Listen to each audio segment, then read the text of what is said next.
of the Bronx. We are here for Game 7.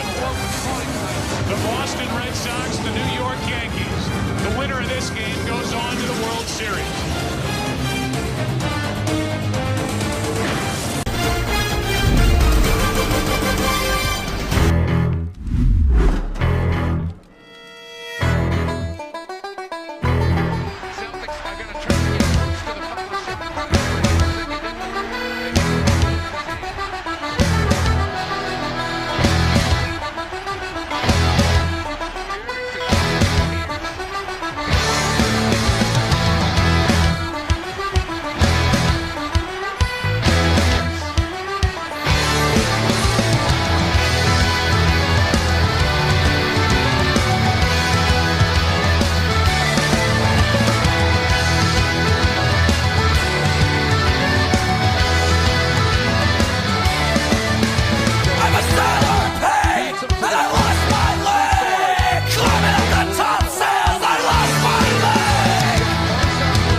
What is up, everybody? Welcome back to the Baystate Sports Podcast, quarter of the way to the 100, episode 25. My name is Pat. This is B. Gooks. Let's get right into it. What's up, Gooks? Dude, Baystate Sports, episode 25, wild stuff. Yes. Wild stuff. Merchandise, new drop, the Baystate Sports Takeover. Sweatpants. Joggers, sweatpants. The navy blue, we're going to have like gray and black. One of the biggest side quests of Baystate Sports Takeover is the BSP collection. Yes. As you can see, the Patrick here modeling the hat, sweatshirt. I've got the hoodie and the new joggers. But yeah, we're going to have all of it. It's going to be exciting stuff. Trust the BSP. We're here to stay. We're not going anywhere. Not going anywhere, that's for sure. Speaking of not going anywhere, neither are the Red Sox. Yeah, at this point, the Boston Red Sox are in their free agency period. It opened, the weird thing about MLB free agency, right? So it opened on like Monday. Yeah. We're here on Thursday. Not a single deal has happened. No, not a even single close. deal. It's just been crickets. And the big thing about MLB free agency is the market changes like that. Yeah. If we all remember last year talking about Xander Bogaerts and the whole fiesta, bringing him back. The market for shortstop within a week from our podcast exploded. Oh, yeah. Trey Turner gets a massive deal. Mm-hmm. And then Carlos Correa, who was an injured player, likely could have went to the Mets. He had questions about injury. His injury. The Red Sox were in on him. The Minnesota Twins gave him a massive deal, massive contract, and he ends up staying in Minnesota. Xander Bogaerts, off of that contract, signed another huge mega deal in San Diego, and all of a sudden we're over here like, who the heck is going to pay Xander that money? And then now he's gone. Now he's gone. But, so we'll see what happens. But I think the biggest needs with the Red Sox team at the very moment is it seems like we got to organize who's on our team. So I wouldn't be surprised, especially with the new GM, if you are president of baseball operations or whatever the heck they call him. We'll just refer to him as GM. A GM's way easier, so he's going to be a GM. Congratulations on your new title. I think the biggest thing is that they need to organize who is on the team. We have a bunch of repetitive players. Most of them can swing bats. Most of them aren't great in the field. They're good in the field, but not great in the field. I don't think you're going to see guys like Raffy move. You're not going to see him go anywhere. I don't think you're going to see guys. I think he's really the only one that's safe. Maybe some of our good pitchers. I don't think we're going to get rid of some of the good pitchers unless they're needed in a trade. Excuse me.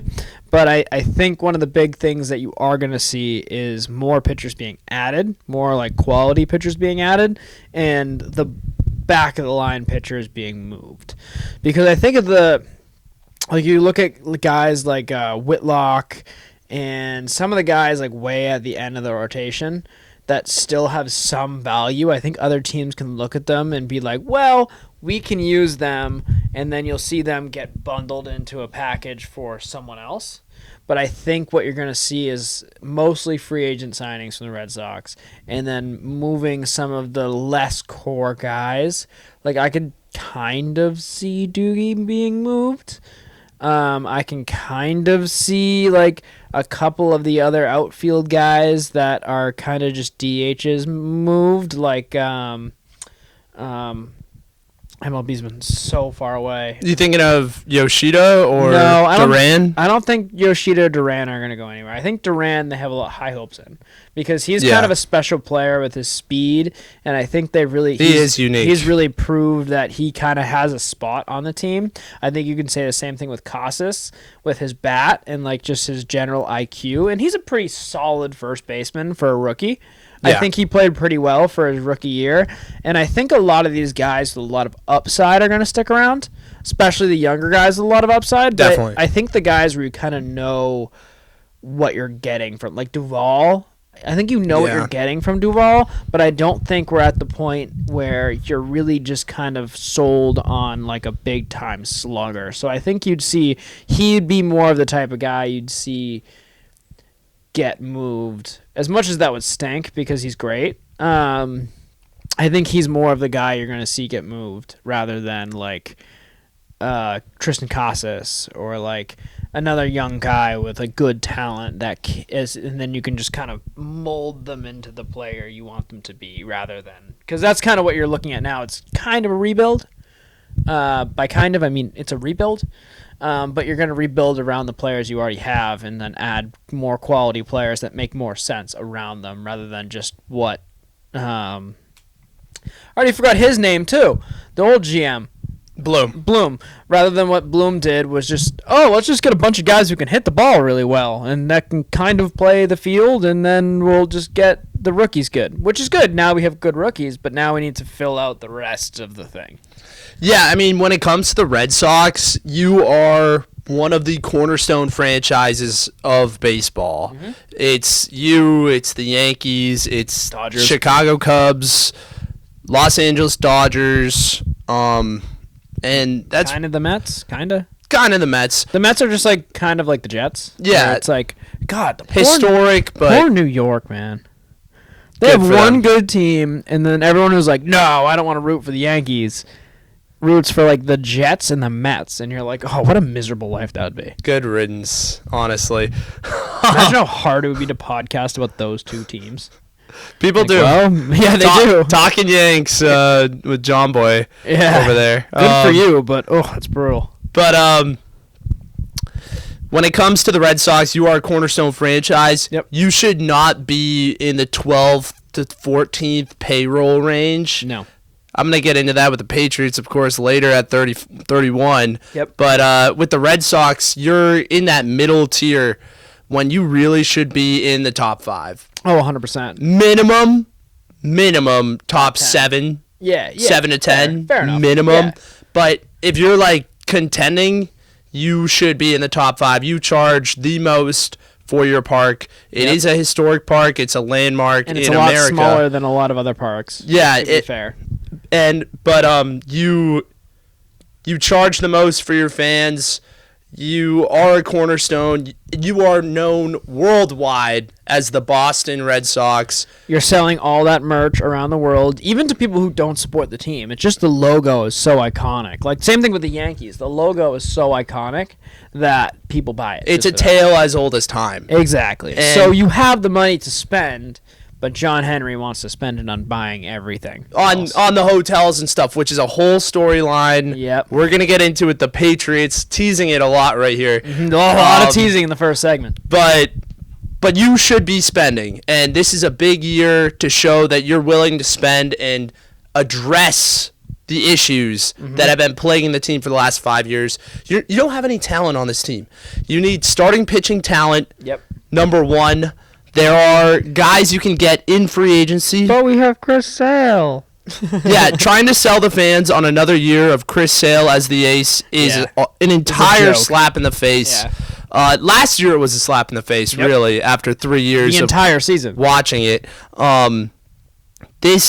You should have two guys ahead of Bayo as your aces, whether it's, I saw this today, not a lot of circuits know this right now, a lot of shows that I'm on, I'm breaking it here. Jordan Montgomery, the Red Sox have high interest in the latest World Series defending champion for the Texas Rangers.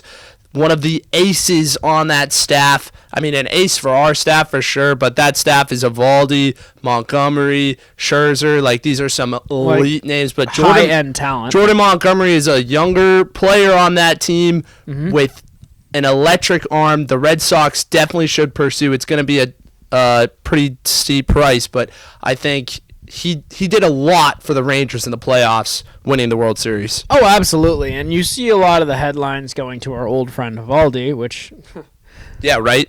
Probably shouldn't have got rid of that guy, huh? But you see a lot of the headlines going, "Oh, Eovaldi, he was so great," but I think Montgomery held it down when Eovaldi wasn't playing. I mean, they played Eovaldi in the big games, right? When they were in the World Series game, I think he played 5. Game 5, he played 1 and 5, two of the biggest games. So the two biggest games, the leadoff and the closer.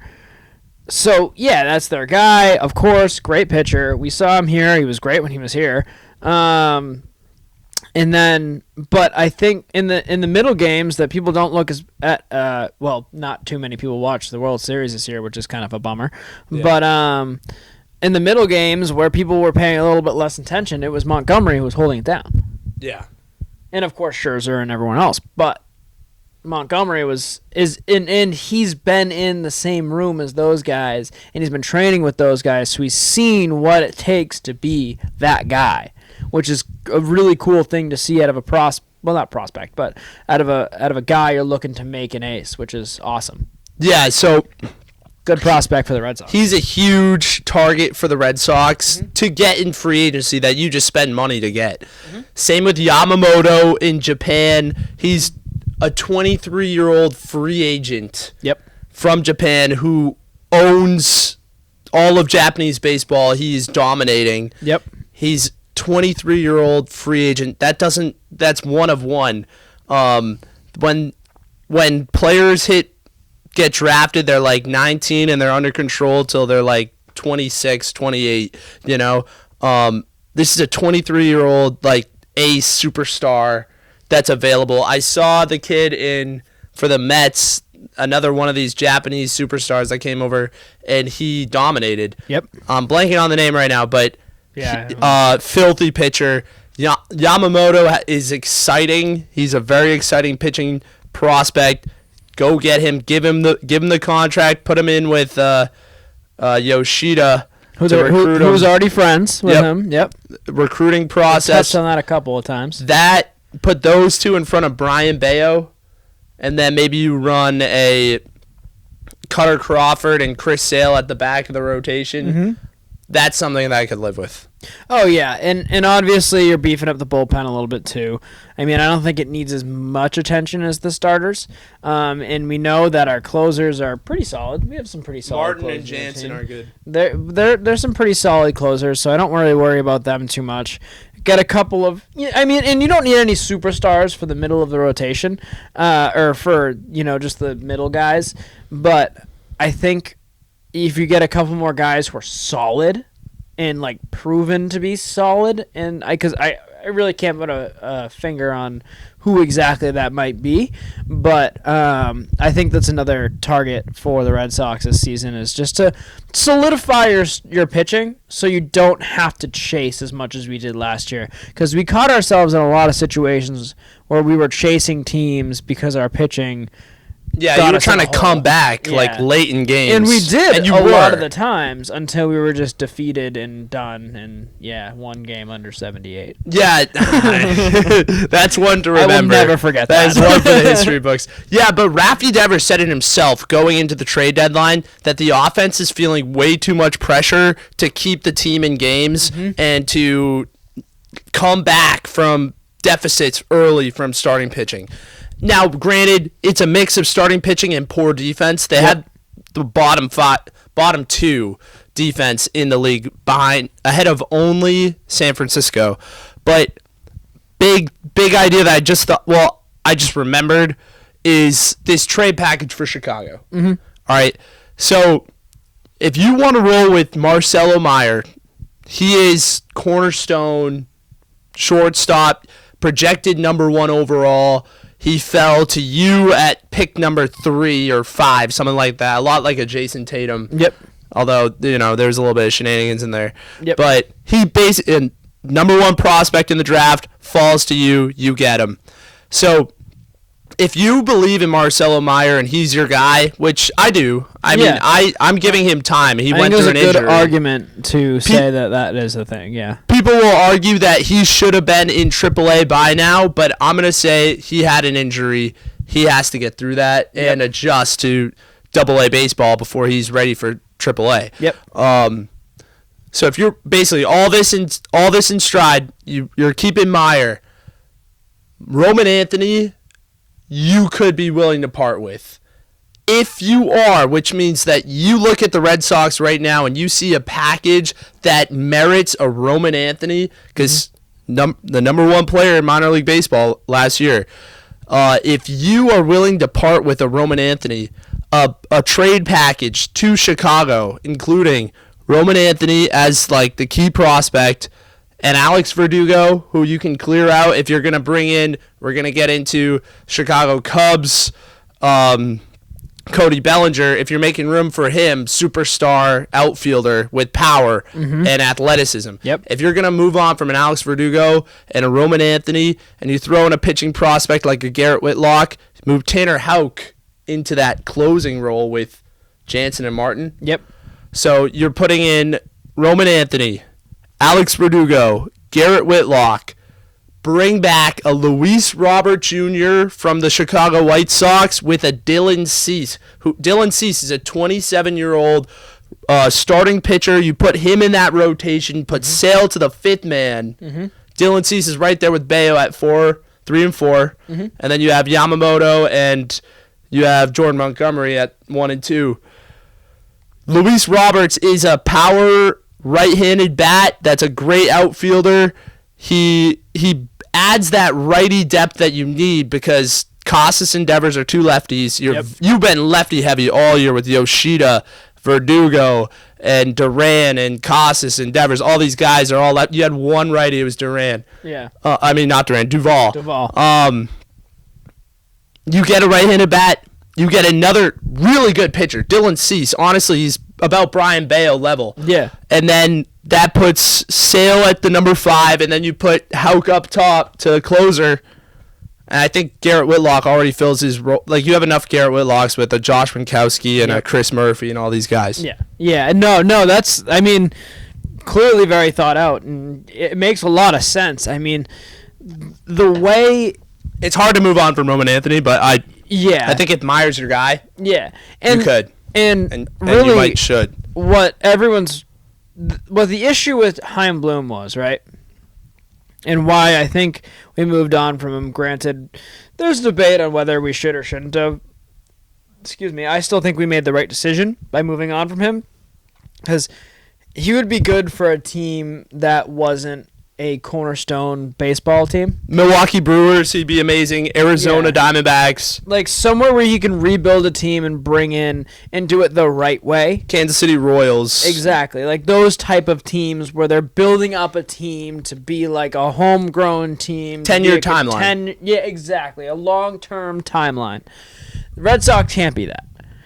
First of all, you're listening to the Baystate Sports Podcast. You know Boston sports. You love Boston sports, or you're interested in Boston sports. The biggest thing about Boston sports is we're title town. We don't like it when our teams aren't winning. Look at the Patriots. Everyone's pissed off and confused right now because no one knows what the hell is going on over there. We'll get to that later.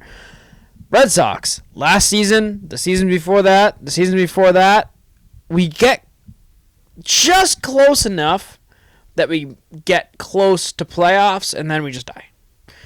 You can't be doing that in Boston. You can't have the 10-year timeline of, we'll be good in another 5, 6, 7 years, and then we'll make playoffs, and then we'll be in that playoff like limbo for a couple years, and then we'll pick up one-star guy, and that will complete our team. I also don't think you can do what the Texas Rangers did, where they just went, you know what, screw it, we're just going to go out and buy a good team. Yeah. Because obviously your owner doesn't want to do that and doesn't want to spend all that money. So the way you do it is exactly what you just said, where you have to put together a trade package like that, and that trade package makes so much sense, right? That trade package on paper looks it would bring your team from there's holes to in the pitching, in the outfield, in defense, in balance. Batting. It would just bring balance to the team, and I really think that's what this team most. We have the talent. You have Devers, who is phenomenal. You have Casas, who's an up-and-coming. You have Duran, who really showed his stripes last year. You have Yoshida, who I do think is a very talented player if you have a balanced team, because he's a very balanced player. He's perfect in a DH role. Exactly. Yeah. You have those type of guys where you can put them out there and you can trust them to just win games. But you can't do that if your team is floundering. Like we've talked about this in other podcasts, specifically with Rafi. There's no one else there to back him up. I think he would be the player he was not this previous year, the year before, and the year before, where he earned that giant contract he got. I think he'd be that player if he took a little pressure off of him. Like, you can't expect him to win every single game because he's Rafael Devers. He'll get there. I think he'll get there. But he's still very young, and that's the other part of it, is that you can't, like, you look at guys like Bryce Harper. Did he just get traded, by the way? No, not yet. Okay. You look at guys like Bryce Harper, and that's one of those guys where you can go, you know what? Bryce Harper is going to win this game for us. Go win this game for us, and he'll go out and win the game. But he's been in this league forever. He's been in the league. He's seen it. He's got that mentality. He's got that dog. That's the type. I don't think Rafi's that guy. I think Rafi will hit a bajillion home runs, but I think he needs to see someone on base. I think he needs to be not feel the pressure of, okay, well, I need to hit a home run here or we're going to lose this game, because that's when he just swings for the fences and doesn't play smart. That is exactly correct. You hit the nail on the head with that. Yeah. Rafi Devers before this year always had Xander Bogaerts hitting for power, JD Martinez hitting for power, Mookie Betts hitting for power, Andrew Benintendi. Like, all these guys were hitting for power and massive bats, wagon material, which they were in 2018. Absolute wagon. Yep. And then they tore it down. I don't know why. For no reason. This is where we are. So here we are. This year, Rafi Devers, the first half of the year, was the only bat that could hit for power. Yeah. I'm sorry, Alex Verdugo was a good player. He would get hot and pop off for about a week. Streaky player. Very streaky. Same with Yoshida. Bouncing back. Yoshida a little more consistently. Yeah, but not as much of a bomb threat. Yoshida's not a power hitter, though. He just sprays. Yeah. And then eventually we'll hit a bomb. He sprays. Duvall, as streaky as it gets, like streakier than Verdugo. When Duvall is on, he's an MVP. Yeah. When he's off, he's hitting under a buck. Yeah. He's hitting .64. Yeah. So which is horrible. Raffy Devers looks at that situation, and with a terrible pitching staff and defense, and he's telling you at the deadline the offense is feeling a lot of pressure. Raffy Devers felt like he had to do everything. And I feel like Raffy Devers coming out saying the offense is feeling a lot of pressure. I feel like that's really him being like, I'm feeling a lot of pressure. I need help. You need to help here, And because because we have guys that can hit, but like you said, they're streaky. Very.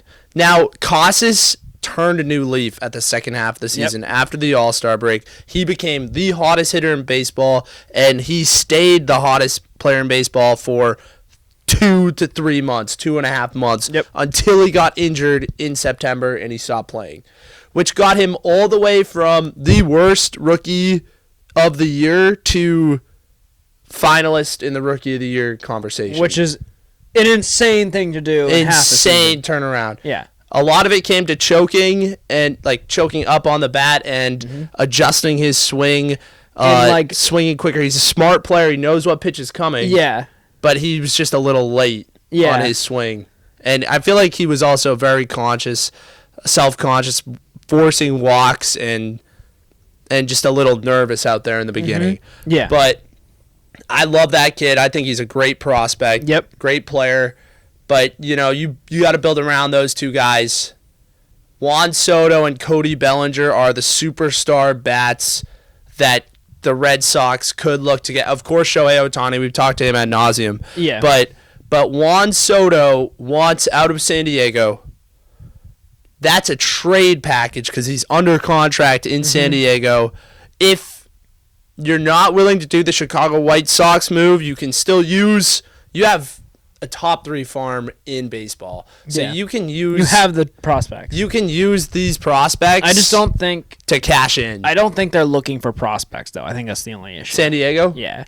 It's possible they want to tear it down. I mean, if Juan Soto leaves, he's like one of the anchors in that team. They want to get off the Juan Soto contract. Yep. They just paid Xander Bogaerts everything. They're stuck with him for a long time.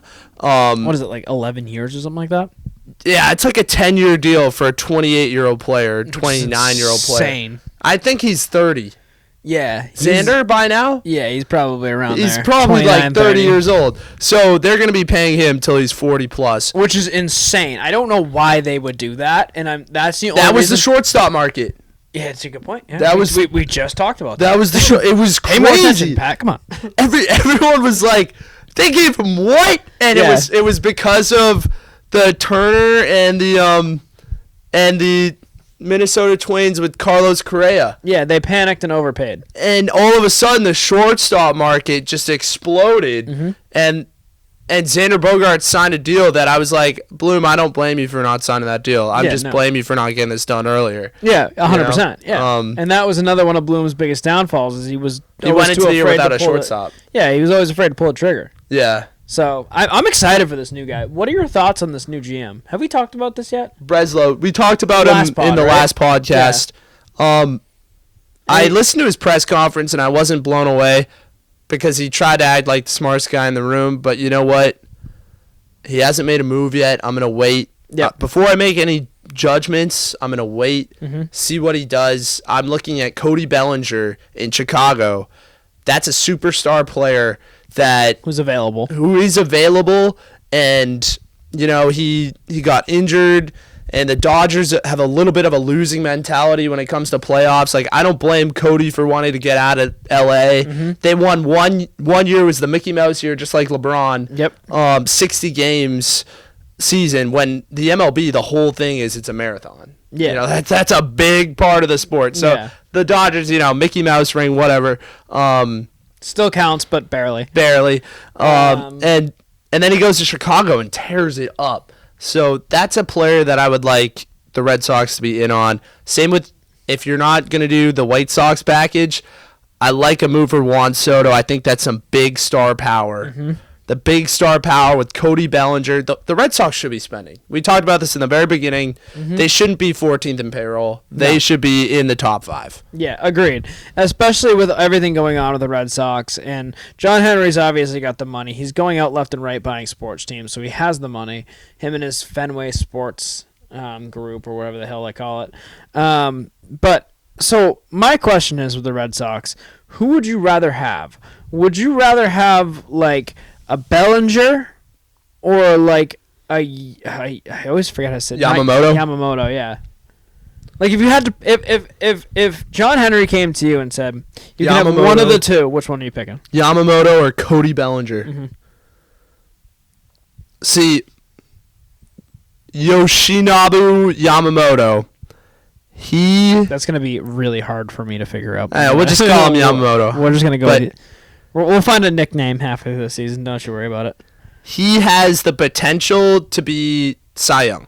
Yeah. 23. Super young. Pitches the lights out. Yep. I also see Dice K in him. Yeah, big time. Because the one thing that Shohei Ohtani, now he's hurt, obviously, but what he has over the other, Senga is the New York Mets kid. Good work. It's like something Senga. He's the New York Mets kid. He's nasty. Yeah. But the one thing that Shohei has over these other Japanese prospects, look at Matsaka this year. They can't adjust to the MLB level yet. I mean, not the talent in the MLB, but the wear and tear of the season. Okay. Just talking about the marathon of the MLB season. The Japanese players have like I think Mondays is off. There's no games on Mondays at one point. And they don't play 180 games. They play like maybe 100 or something. You know, this is like the best competition for a gauntlet that goes on for like 6 months. Yeah. Like, this is not a short season, nor do you not play a lot of games. You play a game like every other day. So if you're like the number 2 on a staff, you're going every week. You're going again, or you're the ace or the number 2 on a staff. You're playing the best matchup, like the second best matchup or the best matchup against the other pitcher. So he's gonna get three outs straight. You're gonna get 3 outs straight, back and forth, nonstop, and you're doing this every single week. Guys get wear and tear. Matsaki Yoshida had a serious problem of just wear and tear. Like, he was getting burnt out. Did Ohtani have that issue when he came into the league?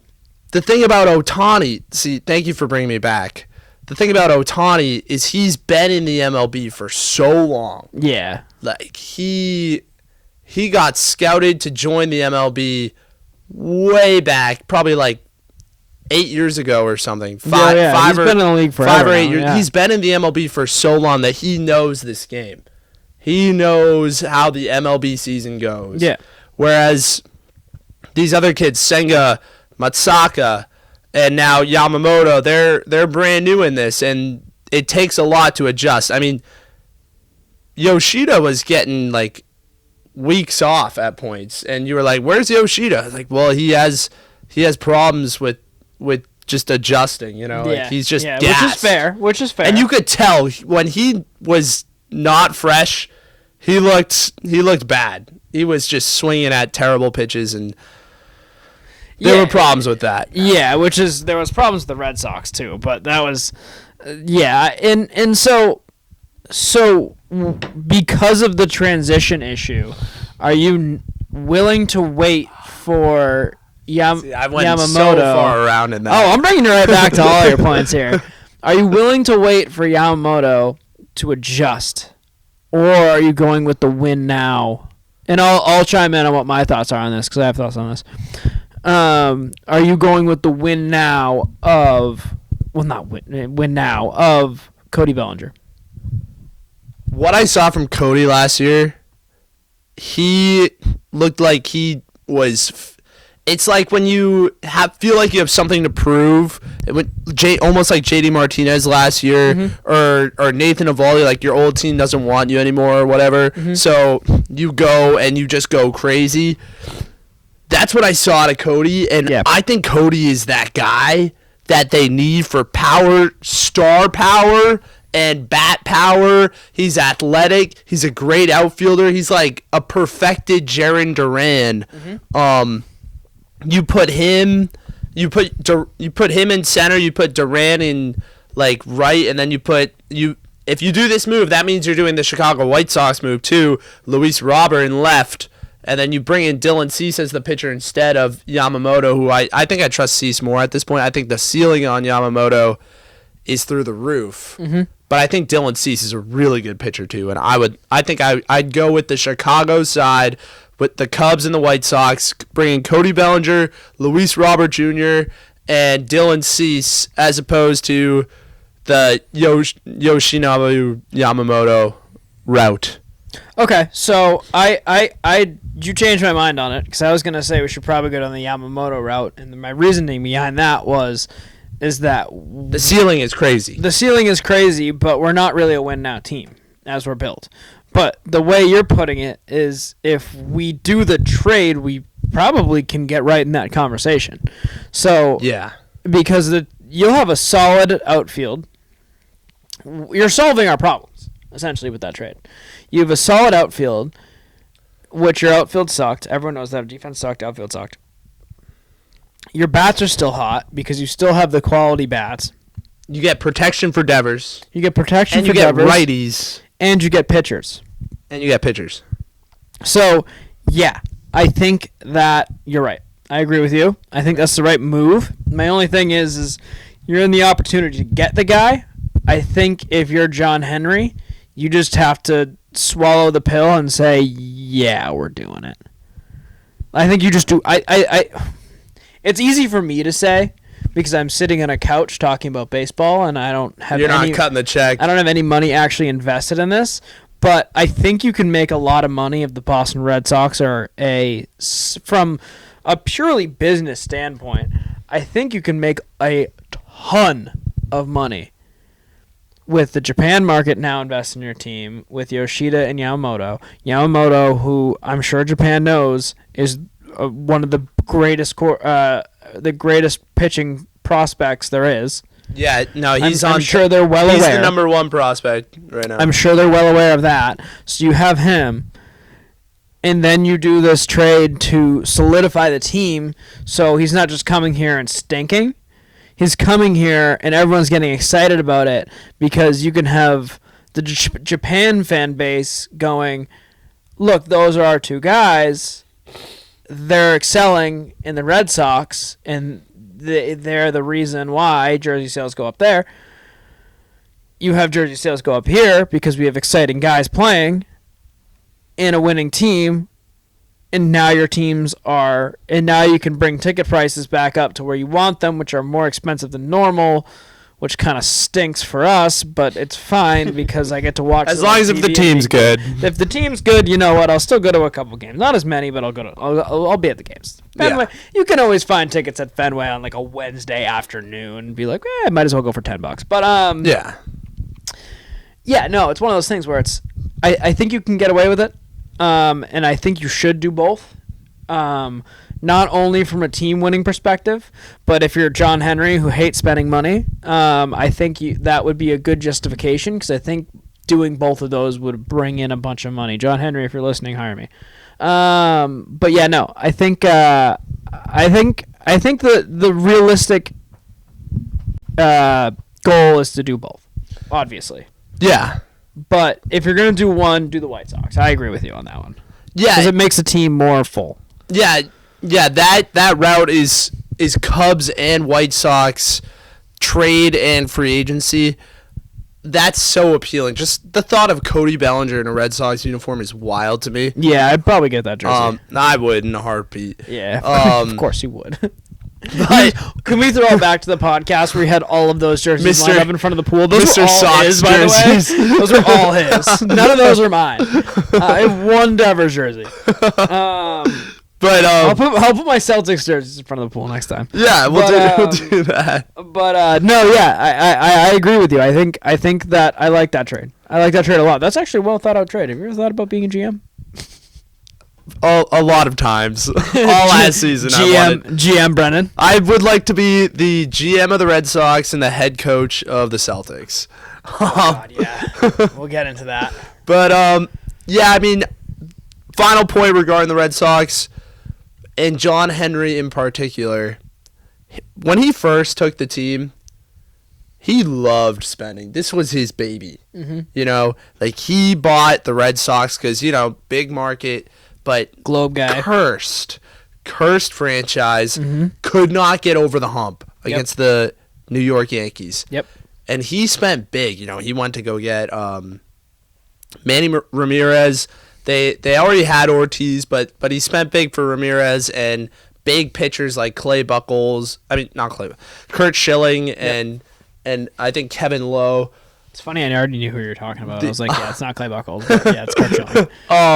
But like big name guys, and they became his baby, and they took down the Yankees. He's like, oh, the Yankees are spending, well, we're gonna spend too. And he like got these real horses, and that's the big thing is you trade in your ponies for like legit stallions. Yep. And that's what you're looking at. Like that's what John Lester was, and Josh Beckett and Buchholz later on. That's what you're looking for now. Like who are the real horses that you can run with in a new season in 2024. I hope they spend big, whether it's Ohtani, whether it's Yamamoto, whether it's White Sox trade, Cody Bellinger from Chicago, or we didn't get into it tonight, but with Burns, Bieber, Kirby, all big name guys that are available for anyone is available for the Red Sox. Yep. You're the Boston Red Sox. You have a top 3 farm. Yeah. You can make anything work at this point. Yep. You have the prospects to get it done and the money to get it done. Yeah, and it's so not you can like get any player. It's not like Juan Soto. You're strapped against like tight salary caps or anything like that. It's all You're low. not even close. You're middle payroll. Yeah. It's embarrassing, really. Yeah, They yeah. perform like a middling payroll team. Yeah, because they are. And the big thing that gives me optimism is Alex Cora keeping his position. Yes. The fact that they went with Cora over Bloom means that they care about today. Yes. They care about what the team looks like today, what the product is today, as opposed to what it looks like 10 years down the line. We'll get there when we get there, but as of today, the Red Sox suck. Yes. And if they were if not for the Patriots, the biggest joke in town. The Red Sox were a total train wreck, and the fact that they care about today means they kept Alex Cora, and they've got a GM to go with him because they want to win. They want to at least be competing to win, as opposed to competing for the last wild card spot, which is how Bloom built the team. And it's getting old. It really is. I mean, it's kind of lame. Like, you're just losing every single year. And the big thing about why we don't want to rail on the Red Sox and why, sure, it's big, eye-popping news today when you're just railing on the Sox because they suck. They become irrelevant. Yeah. And when they become irrelevant, there's really nothing to talk about. I mean, look at Kansas City. I'm going to be totally honest with you. I always forget Kansas City has a baseball team. Yeah. That's not... The Red Sox cannot become that. No, I don't think they ever will because they're just one of the legendary franchises, but still, like, you can't compete with that. Yeah, like, but you can't look get at to the that Jets. level. Like, the Jets used to be, like, what, Yeah. Broadway Joe. Yep. You know, but nowadays, you're like... No, the Jets. Irrelevant. Yeah. Irrelevant They got Aaron Rodgers. franchise. Yeah, they're probably... I mean, we were just talking about the Mets. Look at the way we talk about the Jets and the Mets. Yeah, exactly. Great example. They have Aaron Rodgers, and when we talked about getting Aaron Rodgers... Francisco Lindor. I literally came out and was like, yeah, they still suck. Yeah. And they're still not going to be good because they always suck and they're always not good. I don't want to turn into that. No, we cannot turn into that. That's why this guy had to go. Yeah. He had to go, and hopefully I'm giving him a chance, this new guy. I want to see what he does. Yeah, no, I agree. I'm giving him a chance. I'm hopeful. I'm going to remain hopeful. Should try to win today. Yes, we should try. You should focus. Try to win today. Like, don't disrespect your fans. No. You know. Speaking of disrespecting fans, are we moving on to the Patriots, or did we say we're going Bruins next? Let's go Patriots. All right, let's go. We're Patriots. going off. We're on a rant about shitty franchises at the moment, so let's move on to the next one. If you've been listening, thank you for listening. First of all, second of all, a lot of what I've been saying over the past weeks about the Patriots in these recaps is, I don't think Mac Jones is bad as people are saying. I've been watching the games. Yes, not everything not everything looked great. And I was kind of looking at it through a Patriots point of view, where I was like, well, he's throwing for 200 and something yards every game, and if he gets a touchdown, then it looks good. That's a pretty good stat line, right? Oh, an interception, that's not so bad. Last week kind of changed my mind. Am I no longer Mac Jones supporter? Well, he's the current starting quarterback for the New England Patriots. So, yes, I am a supporter of him because he's our quarterback. You have to be, because that's your only chance. I mean, would I like to see Bailey Zappi play? Yes. No. Changed my mind. No. Would I like to see Malik Cunningham play? Yeah, I think he's an interesting guy, and I'd like to see what he's capable of. But Mac Jones is our guy right now. So, yes, I'm still in support of Mac Jones. I hope he turns it around, but I don't think he's the guy. And what really drove that home last week was I watched the Patriots game and I watched the Texans game. You have C.J. Stroud on the Texans, who's a notoriously bad franchise.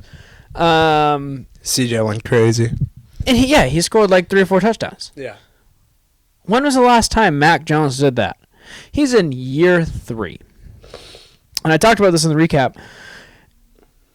You're kind of out of excuses for Mac Jones.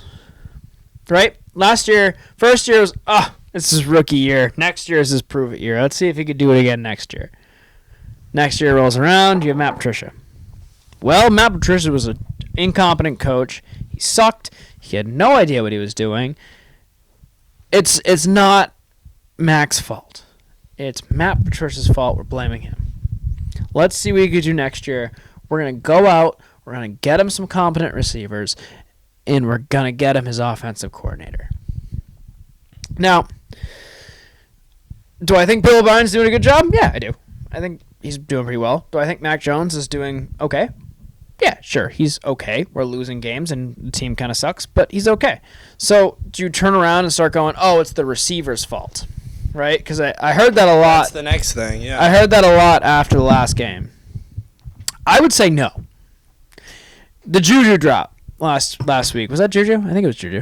For the fumble? I mean the interception? No. It was like a long pass downfield, and Juju, it went right through his hands. I think it was Juju Smith-Schuster. I can't remember who it was. I was trying to remember it during the recap too, and I couldn't remember who it was. But Mac Jones throws like a 50-yard bomb, and it's like Devontae Parker? No, he's out. Oh. 50-yard bomb. And he leans out, and the ball goes right through his hands. And this was last game. It happened the game before, and the game before, and the game before. It happens remarkably often on the Patriots. But everyone's like, that's why we lost the game. I disagree. I just don't think Mac Jones can put a drive together. I really don't. And I don't think I think he's surrounded, I think these receivers are quality receivers. I really do. Because look at the guys we got rid of this offseason. Looking at Jacoby Myers, which is the most obvious and blaring one. He's balling out on a shitty Las Vegas team. He is on a team with Devontae Adams, and sometimes I think he's better than Devontae Adams. He's been balling out, playing out of his mind on that team with either Jimmy Garoppolo or a rookie throwing him the ball, neither are. Jimmy Garoppolo's more seasoned than Brian Hoyer, yes. Oh, he's got Brian Hoyer now? Yeah. Jesus Christ. But that's what I'm saying. These guys throwing in the ball aren't fantastic. They're at Mac Jones' level of talent. I mean, Jimmy Garoppolo didn't play for the first 5 years of his career. He just played behind Tom Brady, and everyone's like, he's good. He played behind Tom Brady. Brian Hoyer should still be a backup. Yeah. Brian He's Hoyer, only playing because Jimmy's hurt. Yeah. So, and Jacoby Myers is still going off. I got to add this to your point. Go for it. Jonnu Smith. That was my next point. Wow, look at that. Yep. Did it again. Yep. Jonnu Smith leaves the Patriots. He's on pace for a 1,000-yard season at tight end. Yep. So, and you have Meanwhile, Robert Kraft's upstairs like... It's as much as I want to support the quarterback in Mac Jones, and as much as I want to support this Patriots team, every single sign is pointing to Mac Jones is not the guy. And I hate to say it, because I want Mac Jones to succeed, because he showed that he could in that big streak at the end of his first season where he won like 7 or 8 games in a row, and we're like, he can do it. But I just don't think he's got it in him. Either he's too burnt out of this team, and he's sick of getting booed, and I mentioned this too. He can't. He's as soon as there's pressure, and I'm not talking like from the other team's defensive line pressure. I'm talking about like games on the line. I got to make a play. I got to make a drive down the field. I got to get a touchdown. Yeah. Excuse me. He's shown he can do it, But not finish it. but he can't finish the game. And as soon as he's got to make a big play, he throws the ball 60 yards down the field directly into a safety's hands. Every single time. You see it week after week. Week after week. He does it week after week after week after week. I'm getting sick of it, of the Mac Jones experience. I'm still going to root for the guy. I'm still not going to send him hate threats or anything stupid like that. Yeah. I might boom if he starts playing like crap during a game. But even though literally like 2 weeks, I think last podcast we were saying don't do that. Yeah, I know. But if he starts making really stupid things, what do you want us to do? You're making stupid plays. You're either overthrowing it and underthrowing it. And I think the reason why all these receivers are dropping it is because they're not expecting the ball to be placed in the right freaking spot. Yeah. Yeah, I think the Spencer optimism played a role. Yeah.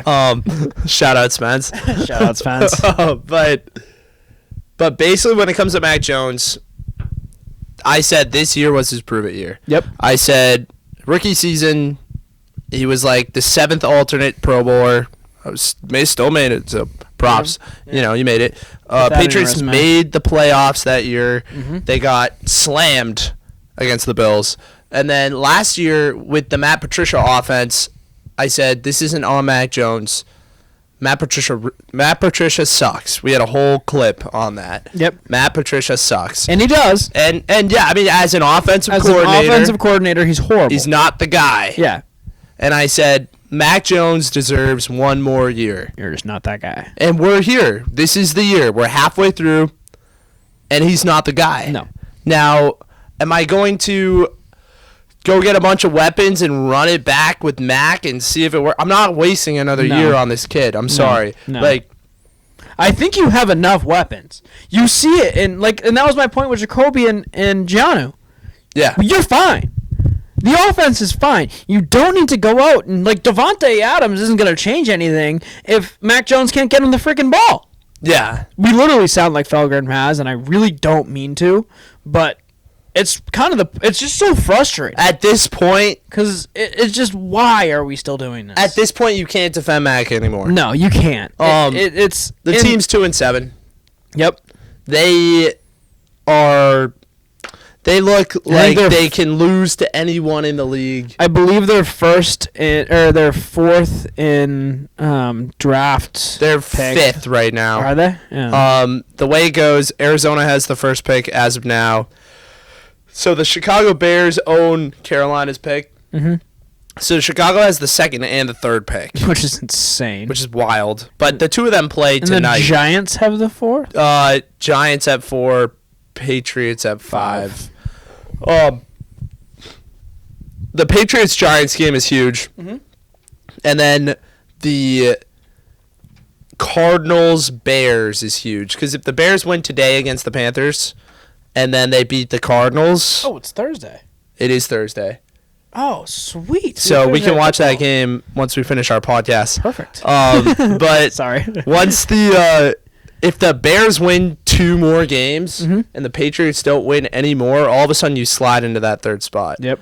And like if you lose to the Giants, then you're ahead of them. So you could actually get to the 2nd spot in the draft. And it's kind of a hot take because of the whole quarterback situation right now. But I look at Marvin Harrison Jr. As the best player in the draft, the next like Justin Jefferson, Jamar Chase type in the draft, and that is very tempting to me. Yeah, no, and we've talked about this off camera a couple of times and what's going on with that, and I agree with you. At first I didn't. At first I was like, we should really look quarterback, but I think as the team's built currently, with the players we have, I don't think you have time to play, is this quarterback going to pan out? Because I think the team is currently built to be a team that can contend. The defense is great. Yeah, the defense is starving. You're on the verge of losing a bunch of guys because the morale's so low because you're 2-7 and the defense is playing fantastic.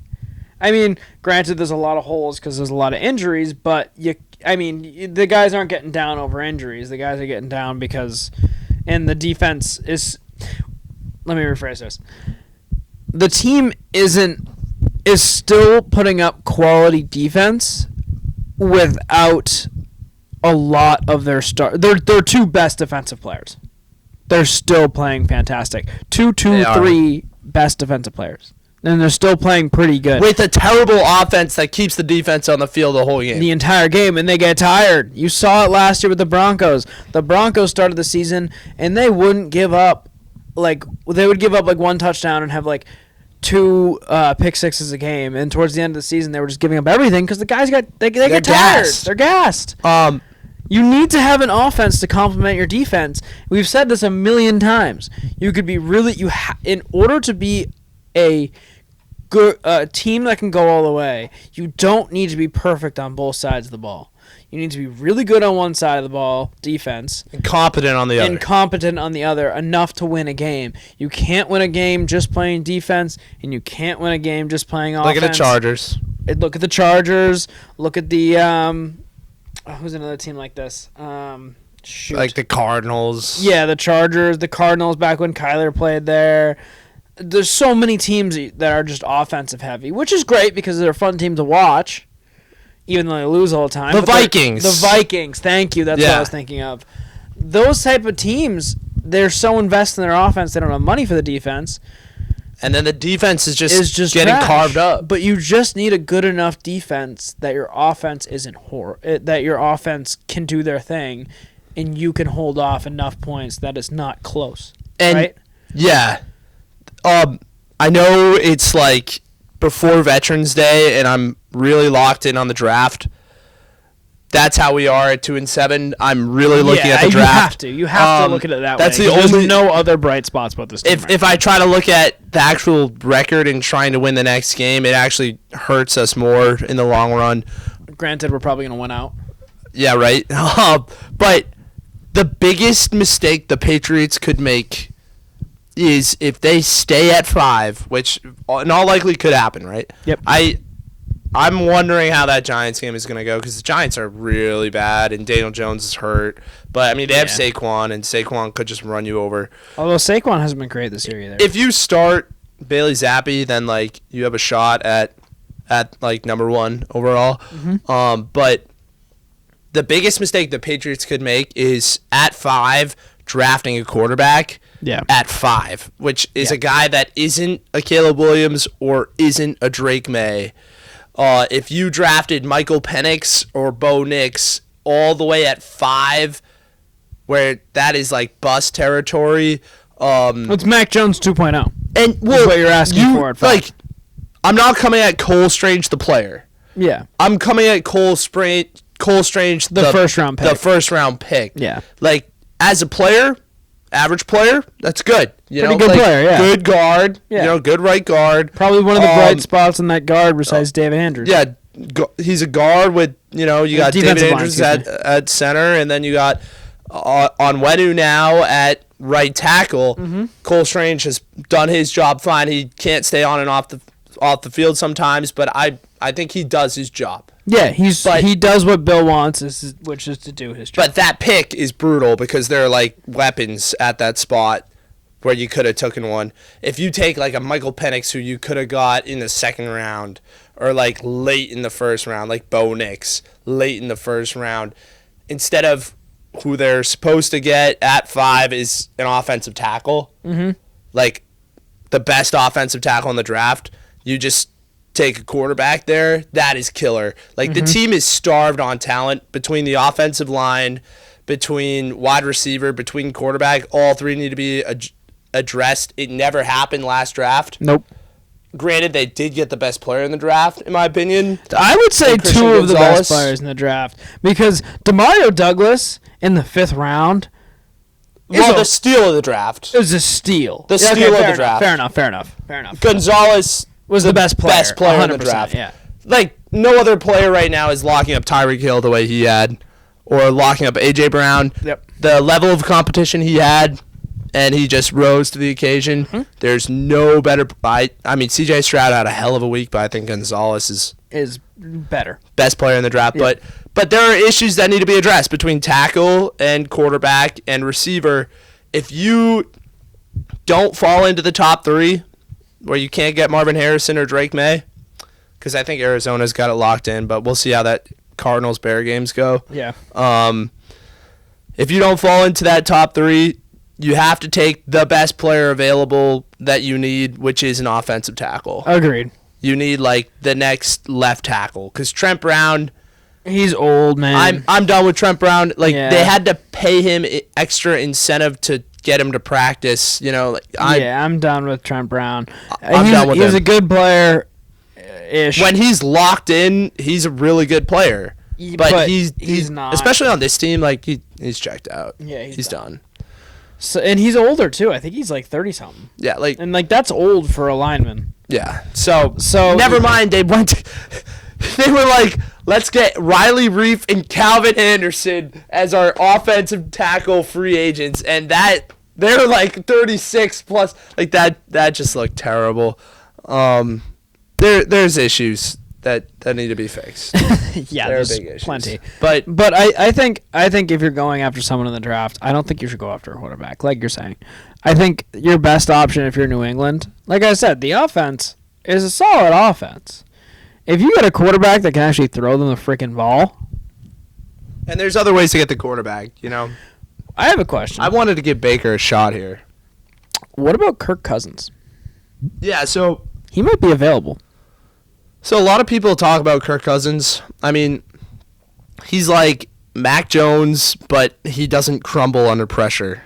Yeah. Like he throws the ball, and he throws it well. He would get you to a average offense. They're built for a Kirk Cousins type. That's the way the team is built. Yeah, because Mac Jones is his ceiling coming into this was Kirk Cousins, and now it's like. But he is like 30. He's the 31st quarterback ahead of only Zach Wilson. Yeah, and I think Zach Wilson has been playing a little better lately. I think Zach Wilson is better than Mac Jones at this point. I've seen Zach Wilson scramble and then make plays. I don't think Mac's ever scrambled. Yeah, Mac. Every now and then he'll run the ball and he looks like a toddler chasing after a toy. Yeah, it's bad. I'm being mean. This is mean. Mac to Mac Jones podcast. might be like the worst QB in the league right now. Yeah. In the league. Yeah. So that's tough, and I think a big part of it is he's just playing for the Patriots. Mm-hmm. I think if he went somewhere else, maybe he'll do a little better. Where there's less pressure or something, but it's not working here. He's broken. You know who Mac Jones is a lot like? Drew Lock. Yeah, I feel that. Very similar players, both incredibly average. Seattle is screaming to start him right now. The fans are, at least. Really? Why? Which is wild. Well, they're just mad. Yeah. They're mad. They just Well, I mean, I get it. I get it. So am I. Well, I'm screaming to start Malik. But the Seahawks I don't want to see Zappy. Zappy sucks just as much as Mac. The Seahawks are much better than us. Like, come on, fans. Yeah.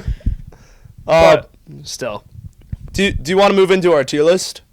Yeah, let's do that. That's what we have today is our NFC NFL tier list. Break out the old list.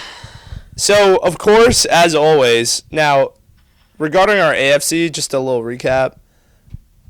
The Bengals was a hot take. Just a little, I don't know what the word is, but just a little explaining. At that point in the season, the Bengals looked really bad. They look good again. The Bengals are getting better. The Bengals are And a big part of we can move them up. A big part of being the personality that I am as Big Ukes is I like to, put the pressure on some fans and some teams and then watch them improve after I give them the little nudge. Like Tristan Casas. Yep.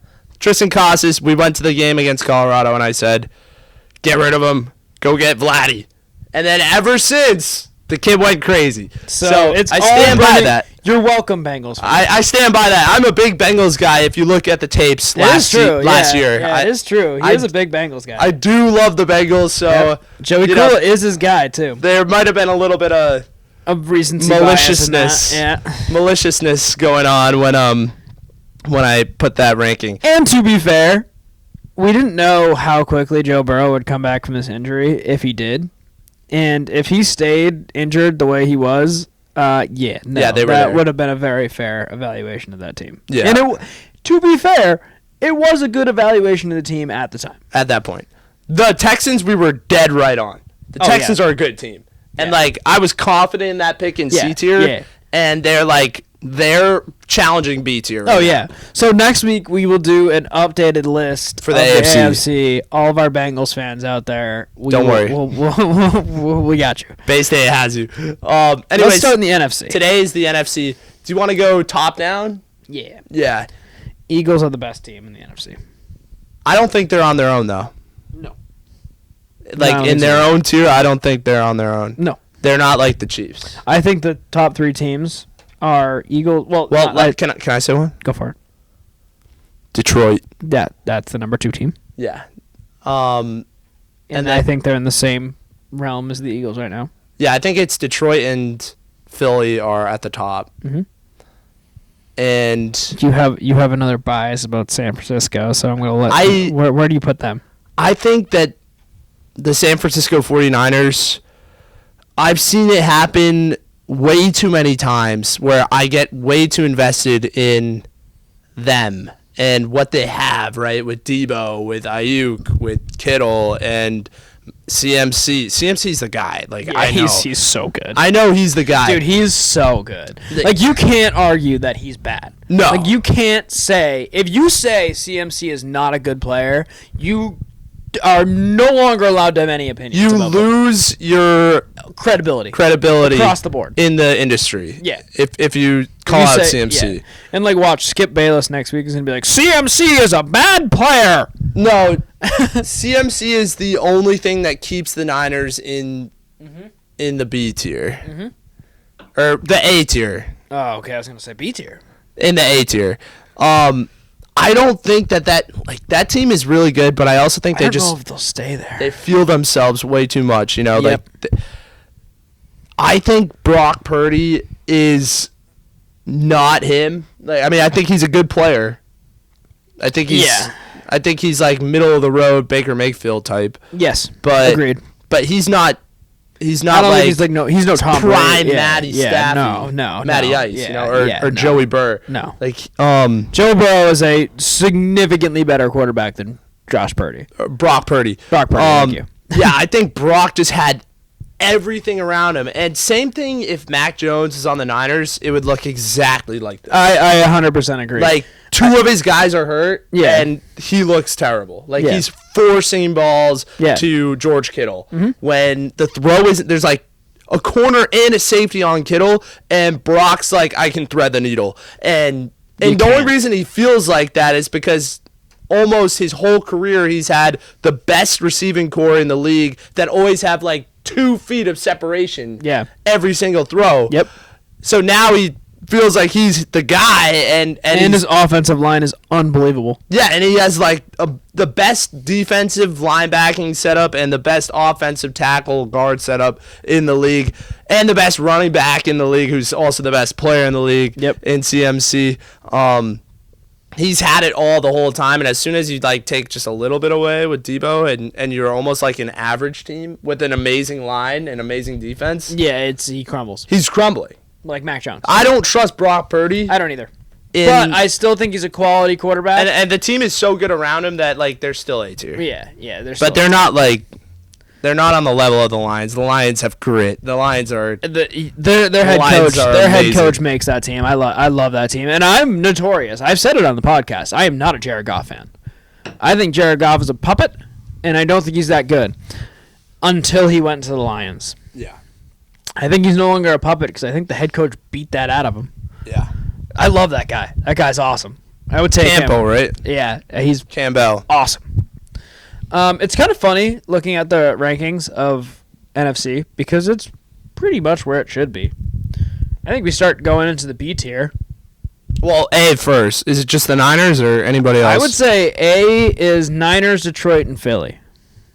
No. I think that's it. Detroit and Philly are S tier. Okay, fair enough. A tier is the Niners. Do you have anyone else on the Niners tier? The Cowboys? Oh, I like Dallas. I think Dallas is in the A tier. I think and Dallas they're challenging. Yeah, they're good. They're challenging for S tier.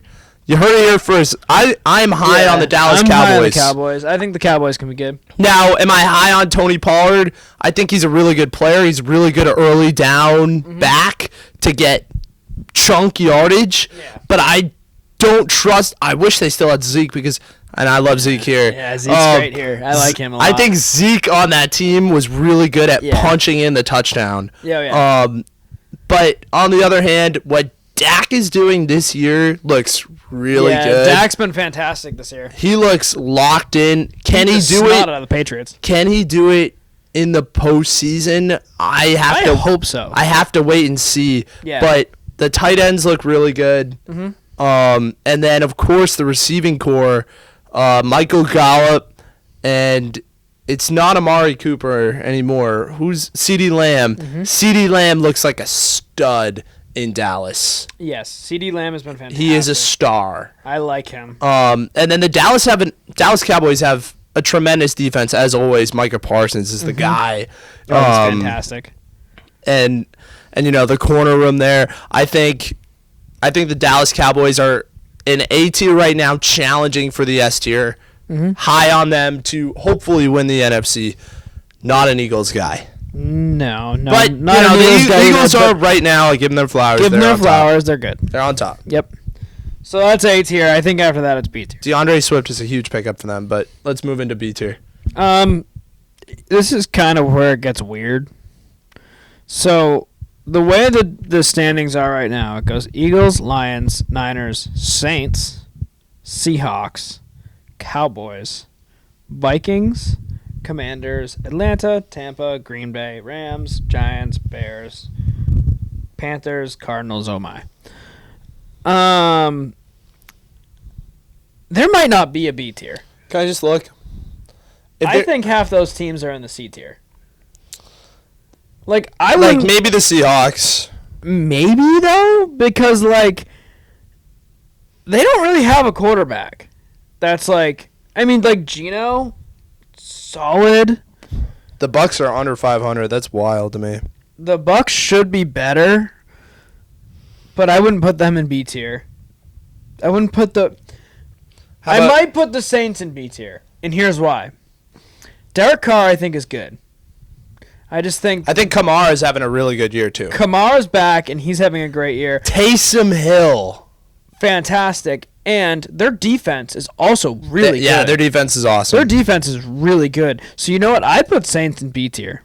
Okay. I agree. I put Saints in B tier. They're slept on team. And I think when we revisit this, I think they have the opportunity to move into A tier.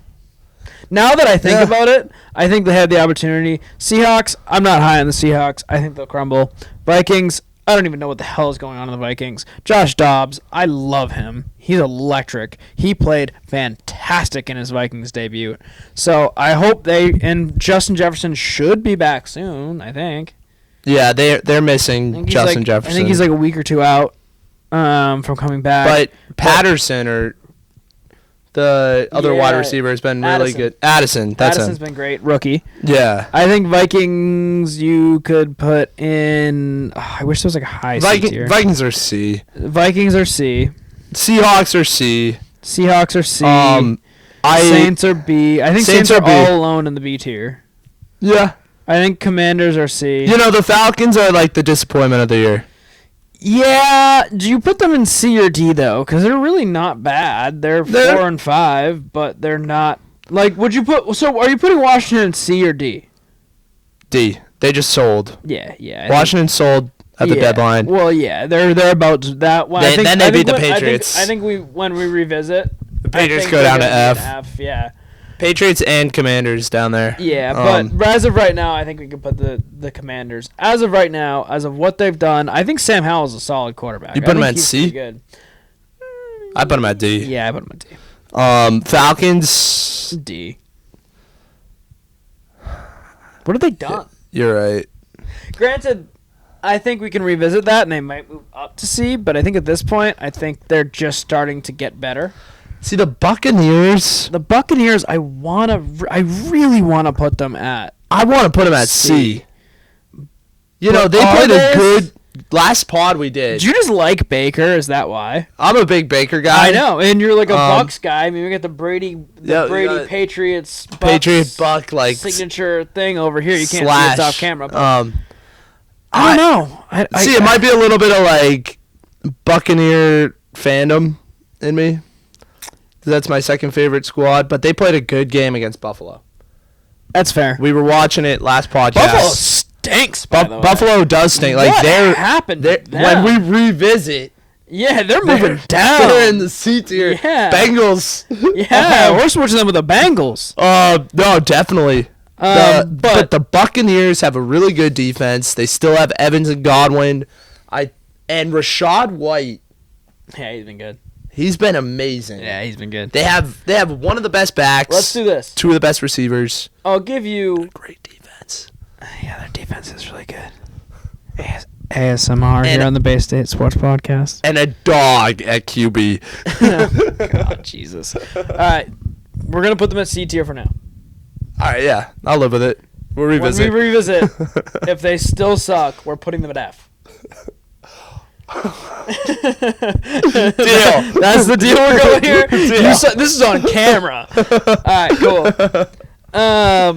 So Buccaneers at the C tier for now.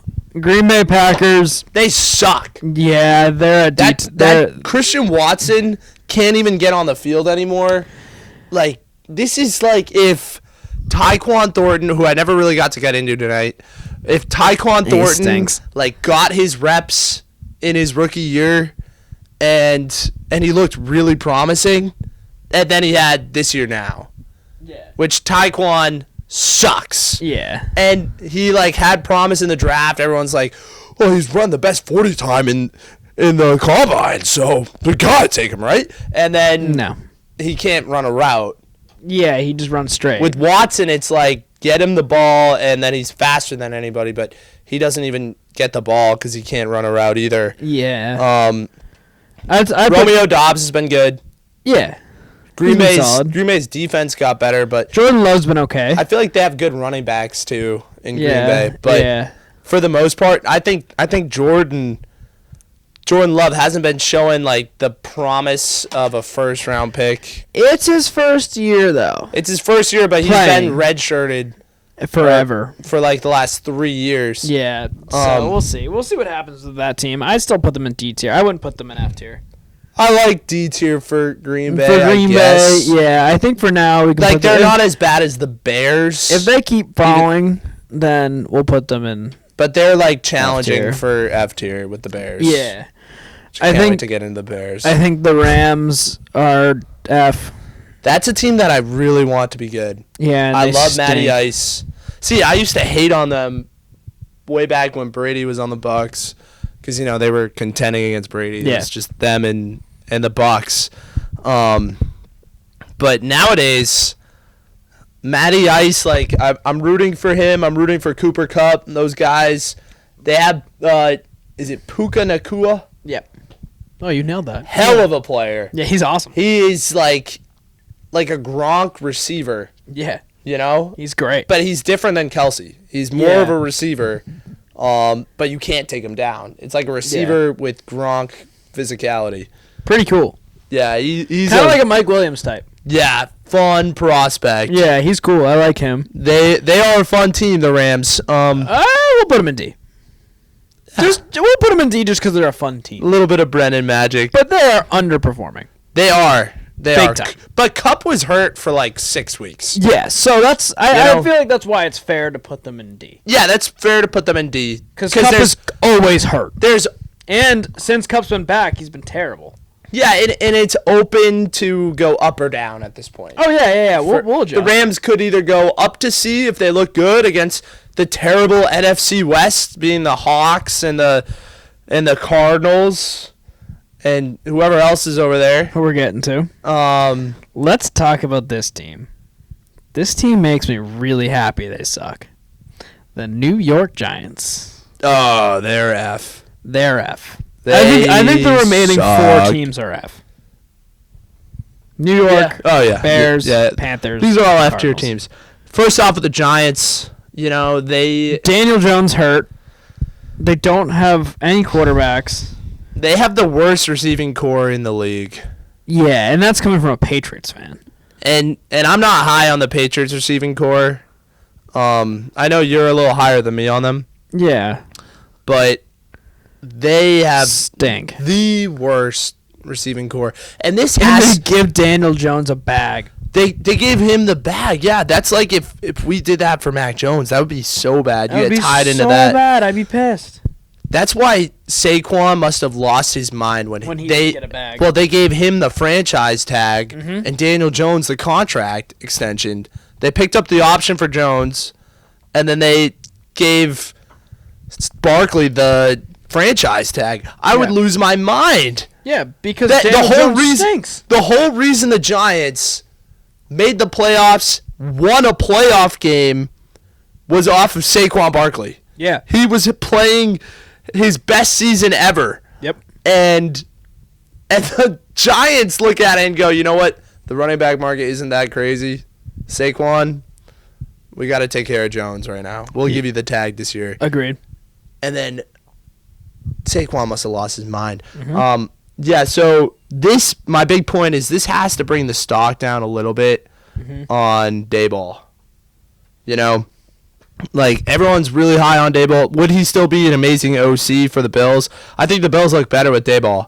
Oh, 100%. But 100%. But the fact that he's a revolutionary coach, we got to hit the brakes. We got to hit the brakes on Brian Daboll as, like, the next big coach, like the next Belichick or Andy Reid. Yeah, because he stinks. Like, I mean, the team looks terrible. Like, this team looks so bad.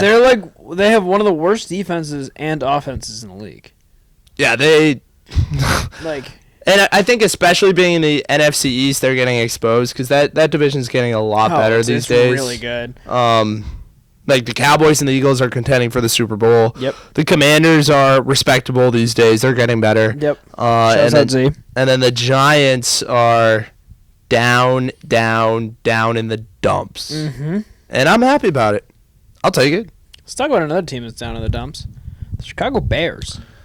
Yeah. Justin Fields been injured for a couple weeks, so you can kind of blame it on that. Same thing what Giants fans are blaming it on, but I don't think it matters because I think that team is just trash all around. Do you think they trade Justin Fields? They should trade DJ Moore. Oh, yeah, definitely. They should. And Justin Fields. I would love Justin Fields. I would also love Justin Fields. I think he's a great quarterback. I just think that is a franchise. I'm just wondering, like, what the price is. It's probably second round pick. It's probably picks. Like it's probably draft assets. I don't really want to give a first for it. No, especially this year. No, You can't give up this first. But your second round pick is insane too. It's 34. Yeah. You know, well, if you get down to the second pick, which we already projected could happen. Yep. Justin Fields is the quarterback, and then you draft Marvin Harrison. Pretty cool. Although Justin, I'll take it. The only thing I have about him is that he doesn't throw the ball as well as he should, at least on this team. Granted, besides DJ Moore, I don't really know who he's throwing the ball to. And when you only have one good receiver, it's hard to throw the ball to the receiver. Darnell Mooney. Yeah, but Darnell Mooney's really not that good. No, he's not. He just gets the receptions because he's the only good player. You're right. The Bears really don't have anything there. No. So it'd be interesting to see what happens with Justin Fields. Knowing the Bears, probably nothing. Well, the big thing is that game against Arizona. Yeah.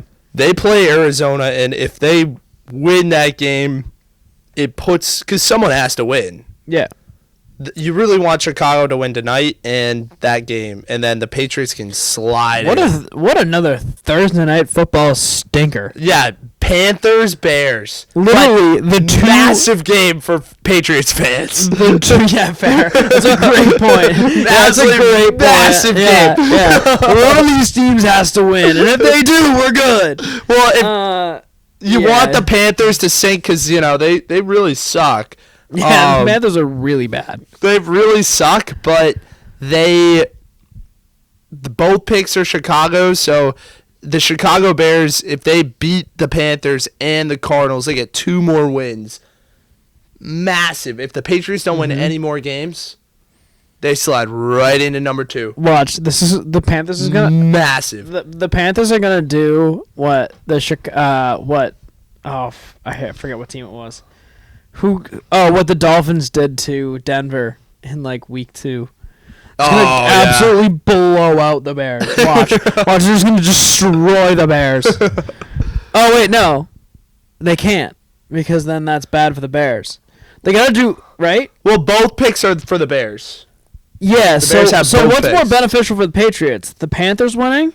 I would say the Bears winning. The Bears winning because the Bears also play the Cardinals. Yeah, but that makes... The Cardinals are all in on the number 1 pick. Oh. They're all in on Caleb Williams. So we want the Cardinals to beat the Bears. No, you want the Bears to beat both teams.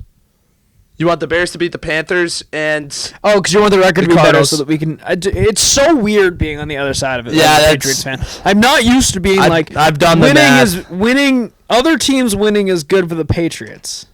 Yeah. But the Patriots losing is better good for the Patriots. Yep. That's where we're at week 9. It sucks to be a Patriots fan right now. Well, I mean, think about it. If you've lost to the Jets, which you very much could have, and the Bills actually woke up, you had that number 1 pick locked in. Oh, 100%. We wouldn't have won a game. You wouldn't have won a game. You barely won these games. Yeah. You squeaked them out. We're like, we're back. And then now we're like, just give us a good draft pick. We're done with this shit. If you miss out on top 3, then I'll be really sad. I don't think we will because I don't know if we can win a game. And because at this point in week 9, halfway through, week 10 now, more than halfway through, I know what we are. I know where we're going. I just want to get there. If we don't get there, that's brutal. Agreed. To me. Because that's a punted year. If we get the 4th pick, that hurts. I wouldn't be too mad about the 4th pick. If we got the top 3. If we drop below top 5. The top 3 are the franchise guys. I'm not too high on the quarterbacks, but people are. They're franchise guys, Williams and May. But the guy that is available at 3, that is the best player in the draft, he's there. That's the guy. That's my guy that I want. I wanted Gonzalez last year. I want Harrison this year. Hey man, you're our draft expert after last year, so I'm locked in on this. I want him. I don't think there's any further explanation on these last two teams. Panthers and Cardinals are both going for the number 1 overall pick. Everyone knows Panthers that. don't have the pick. Oh, Panthers don't have their pick this year. they're just bad. The Bears have the Panthers pick. So this is like drafting Michael Penix at number 5. This is incompetence as a franchise, is trading when you know you're tanking, is trading up from like 10 to 1 to take Bryce Young number 1 overall and then have a top 2 pick and not have it. How did the Panthers end up with the 10th pick? They've sucked for like the last 3 years. Dude, last year they traded up from I don't know if it was 10 to 1 I know, or but they traded 7 up to 1 to get the number 1 overall. to take Bryce Young, and now they suck. And they don't have their pick. Yeah, I wonder if they were thinking Bryce Young would turn this team around. But they traded DJ Moore in the process, who was by far their best player. I know, right? So you get a all right. And they had Christian McCaffrey. Yeah. Imagine how good this team would be if they had Bryce Young, Christian McCaffrey, and DJ Moore. I think Christian McCaffrey would have left anyway. So it was smart of them to trade. I don't know. I mean, McCaffrey is a high character man. I know. He loved the Panthers. Do you understand how bad this team is? Well, I think they would have been good with him. They're 1-7. I mean, I don't know if they don't Bryce have Young's a the guy. first-round pick. That's insane. Shout out to Pat Nelson, who is my sister's fiance's brother, who's a Panthers fan. Have fun I'm with that. sorry you hate your life right now. Because you don't. Because you do. Because at least for us, we have our pick, and it could be good. Yeah, we have something to be hopeful for. As a Panthers fan, it just you don't have your pick. And the Panthers, you're not going anywhere. Their one win was because they got some freak field goal from the 60.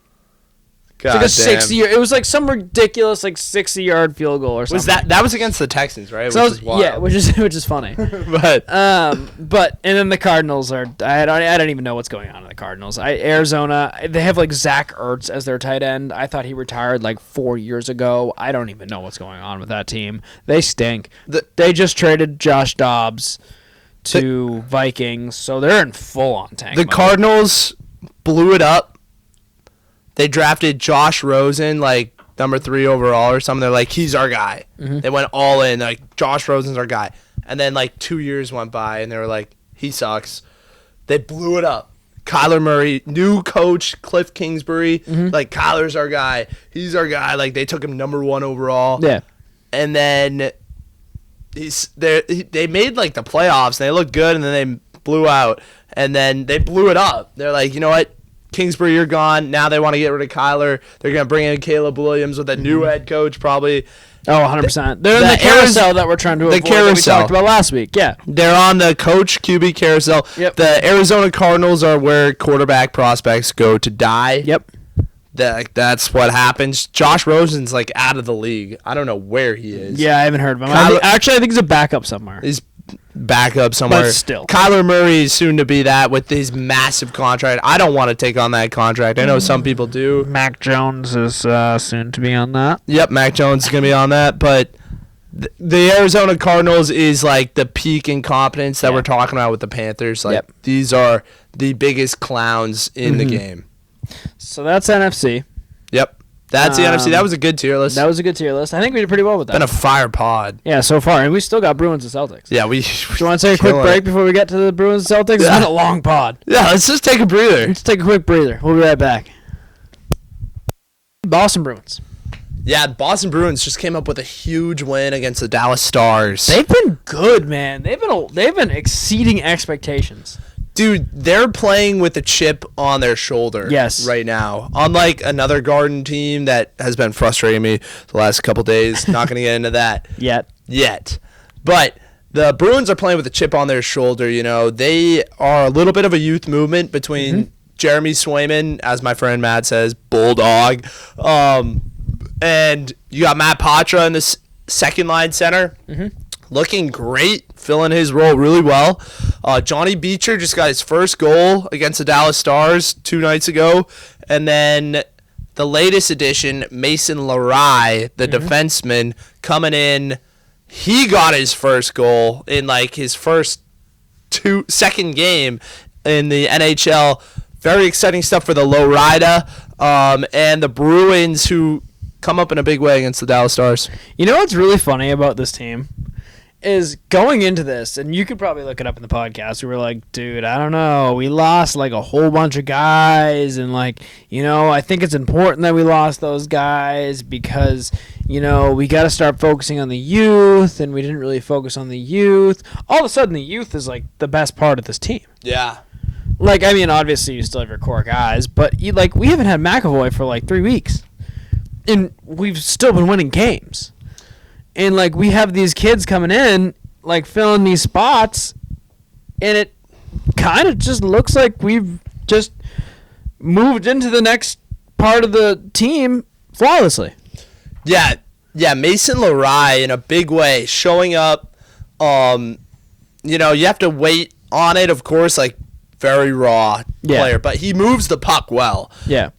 And filling the role of a Charlie McAvoy, like, not easy. You know, not easy. Brutal hit. You know, no place in hockey for that. No. We didn't get into it, but you know, Charlie, he deserved the suspension. He saw red in his eyes against the Florida Panthers, and let one rip. Hopefully now he's learned his lesson after a 4-game suspension, which concludes after this game tonight against the New York Islanders. The Bruins, in a big way, are missing him for sure when it comes to the defense. That's their strong suit. Linus Ullmark is getting rocked lately. The Detroit Red Wings game, I brutal. told you so. At this point, Sell high. I know there are people that love mean, lean Ullmark, but big lean, like I've seen him choking in the whole like memory of a goldfish thing. I know that's how he approaches the game, but it drives me crazy. Bulldog, I'm also not too high on. I mean, I think he's a little overrated when it comes to just being a starting goalie. I like the guy behind Swayman as well, but I don't know. Bulldog, I need to see a little more as the actual starter ahead of Ullmark. Yeah. Oh, absolutely. And, like, it's funny because we came into the season and we're like, the bright spots is the double goalie lineup. And we said that, and they're still bright. I mean, let's be real here. They're still good. No, they're still the best tandem. But but they costed the team against a couple Detroit. Of times, And it's always stupid little last-minute things. Crumble. Yeah, absolutely crumble. And, like, it almost seems like the last like minute of the game, they're like, whew, we won, whatever. I'm just going to sandbag it for the rest of the game, and they give a goal. Yeah. Like, oh, yeah, we got this in the bag. There's only like 50 seconds left. I ain't got to worry. And then someone skates down the ice and scores. Granted, also on the defense. But you can't do that, especially in hockey. I mean, anything can happen in hockey at any given time. Anyone can skate down the ice, crazy slap shot, and go in. So you always got to be on it. And it really, from all the goals that I've seen and all the game losers that I've seen, it's been those last minute, like, all right, game's over, we won, great, before that final bell rings. Our last podcast was the Anaheim choke. Yep. You know, where in overtime they give up the game winner. The Bruins still get a point out of it, but that's what that score was about. It was a tie because they got a point out of it. But you ended up choking away a win for the Bruins, which, you know, you hate to see, especially against a subpar team like the Anaheim Ducks. And you lost to Detroit Red Wings. You're another bad team. Decent they're getting team. Better. They're getting better. The competition stiffens up right now with the Bruins. Yeah. I mean, the Islanders aren't crazy good that they play tonight, but the Bruins are going on to play Tampa soon, Florida again, and then another really, maybe Jersey. Another really good. Yeah. I'll look it up right now. Another really good Eastern team. So yeah, it should be really interesting to see when that competition turns up, if we're still if they level up to it. Yeah, or if it's just kind of like we're playing shitty teams right now. So that's what you get. That's what you get. Yeah, you got Buffalo Sabres, Tampa Lightning, Florida Panthers, and then you get Detroit again in a rematch. That's a little bit of a gauntlet. I mean, Montreal, of course, is Saturday, but Buffalo is a good team. Buffalo's gotten better. Yeah. When it comes to Detroit, you lost them last time, so you're 1-1. Yep. And then, of course, I'll never underrate the Tampa Bay Lightning. No, you can't. Before the Bruins went on their run last year, the Tampa Bay Lightning were that team. I mean, they choked just like the Bruins did in the playoffs, as hockey is. Yep. You can never Anything can tell happen in the playoffs. from the regular season. It really just how healthy are you for playoffs? Yep. Tampa will be a big test for them. The big thing that the Bruins did when they went on that West Coast road trip, they didn't play the Golden Knights or the Colorado Avalanche, which are the best teams in the West. Yep. And you didn't play them. I mean, Dallas is a really good team, of course, but the best teams in the West are the Avalanche and the Knights. And you didn't play either one of them. You played the Sharks. You played the Sharks and the Ducks. These teams are absolute nobodies. So it's almost like playing the Arizona hockey team. But yeah, the Cardinals. The Bruins were really unproven. So it's important to see how they step up against big competition with their youth movement that they're running right now. Between the big kids you got are Mason Lorei. Yep. You got Matt Patra, who is filling the role of an offensive spunk behind Pavel Zacha very well. Yep. And it lets Charlie Coyle in that third line be his puck-dominant player that he is. Yep. And we talked about this last time. Get work done with the puck, know, in the third line that is a lot more physical. And then the defense between Lorei, McAvoy's coming back. Lindholm, you want to see more from him. I've been a little underwhelmed with his performance lately. Agreed. Yeah, it hasn't been bad, I would say. Grzelcyk also underwhelming. Yeah, agreed. Those two, just based off what they were able to accomplish last year, I would tend to agree with you. But at the same time, it was a very different team last year. Definitely. It's easier to succeed when a team is like that. You know what I mean? When a team has all of those stars that everyone else is focusing on, it's easier to be open and get that open shot because everyone else is covered up and being defended heavier. Yeah.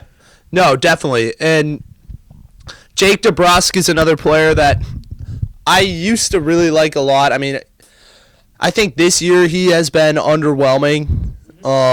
He got his first goal a couple games ago, but I think DeBrusk really needs to step into that role. I think he's just missing Patrice Bergeron a lot. I think what Bergeron brought to the team to set up other players as the big playmaker was a lot of intangibles that you don't have. A lot of intangibles, a lot of game sense. Yeah. That Matt Patra's a good scorer, but I think he benefits with JVR a lot. And I think in that second line with Jake DeBrusk, I think he's a little lost between Patra and JVR and him. They all want to try to score. There's not a real playmaker, whereas Pavel Zacha does all the physical stuff, and he sets up Marchand and Pasternak very well. Mm-hmm. Yeah, and like we said last episode, you were right. The balance. The balance is good, and I'm wondering if there's players you can swap into that second, third line to make that more like the first line. Find that Zacha-type player that's already on your bench to kind of even out that everyone wants the puck ordeal. Or maybe someone you can look for at trade deadline or something along those lines. It's like when the Celtics ran out Jaylen Brown, Terry Rozier, and Kyrie Irving, and Jason Tatum. All players that want the ball and really succeed when they get themselves going. Yeah. And need like to see it go in a bunch, and they need to work off of themselves to create, and there's only one ball. Same thing. There's only one puck. Yeah. So when you have too many cooks in there, you need some people to dish it out. Benefit from. You need some sous chefs. Yes. Yeah. You need some people that aren't just all in controlling the utensils. Exactly. You nailed it. Nailed that one right in the head. So should be interesting to see what the Bruins do. Bruins recaps coming soon. Yeah. Hopefully like tomorrow. Tomorrow. It's gonna be an early morning because I got to drop off equipment before work, but yeah, like we'll figure it out. We'll get there. I do mine in the car sometimes. Yeah, maybe I just rip it in the car. Just rip it on your way to wherever you're going. Makes the ride go by fast. Yeah. Anyhow, our final team, the Boston Celtics, America's team came out hot. Yes. It came out hot. Last 2 games, not so hot. Cooled off quite a bit. You faced 2 very tall teams. Yeah, they're good teams they played. Minnesota and the Sixers. I was really looking forward to that Sixers game. To be fair, I didn't get to watch all of it because I was at work. But it just seemed like one of those games. Actually, I'm going to touch on Minnesota first. I think the biggest part of the Minnesota game was Anthony Edwards had the game of his career. His best game of his career. And he's never beaten Jaylen Brown before and really wanted to beat Jaylen Brown. Also, I don't think anyone on that team likes Rudy Gobert. I don't think anyone likes him. No. I think it's like kind of funny how much they don't like him. I don't think Rudy Gobert is half the player he used to be when he was in Utah. Yeah. Ever since the whole COVID thing. Yeah. He's not as good anymore. Anthony Edwards is fantastic. Cat's pretty bad. I think Cat's kind of washed. Well, not washed. I think he'll still have his games this year where he'll score his 20, 30 points and just go screaming to the crowd. And go. But he's not like that MVP that people thought he was going to be. No, he's not as good as people thought. Anthony Edwards is the guy. Is that good. He's the guy. He's that good. And the other thing about that team is they're really tall. I was watching that game. Yeah, they got Naz Reid coming off at the 4. Dude, everyone on that team is gigantic. Yeah. Like, you look across the court, and it's, like, tall.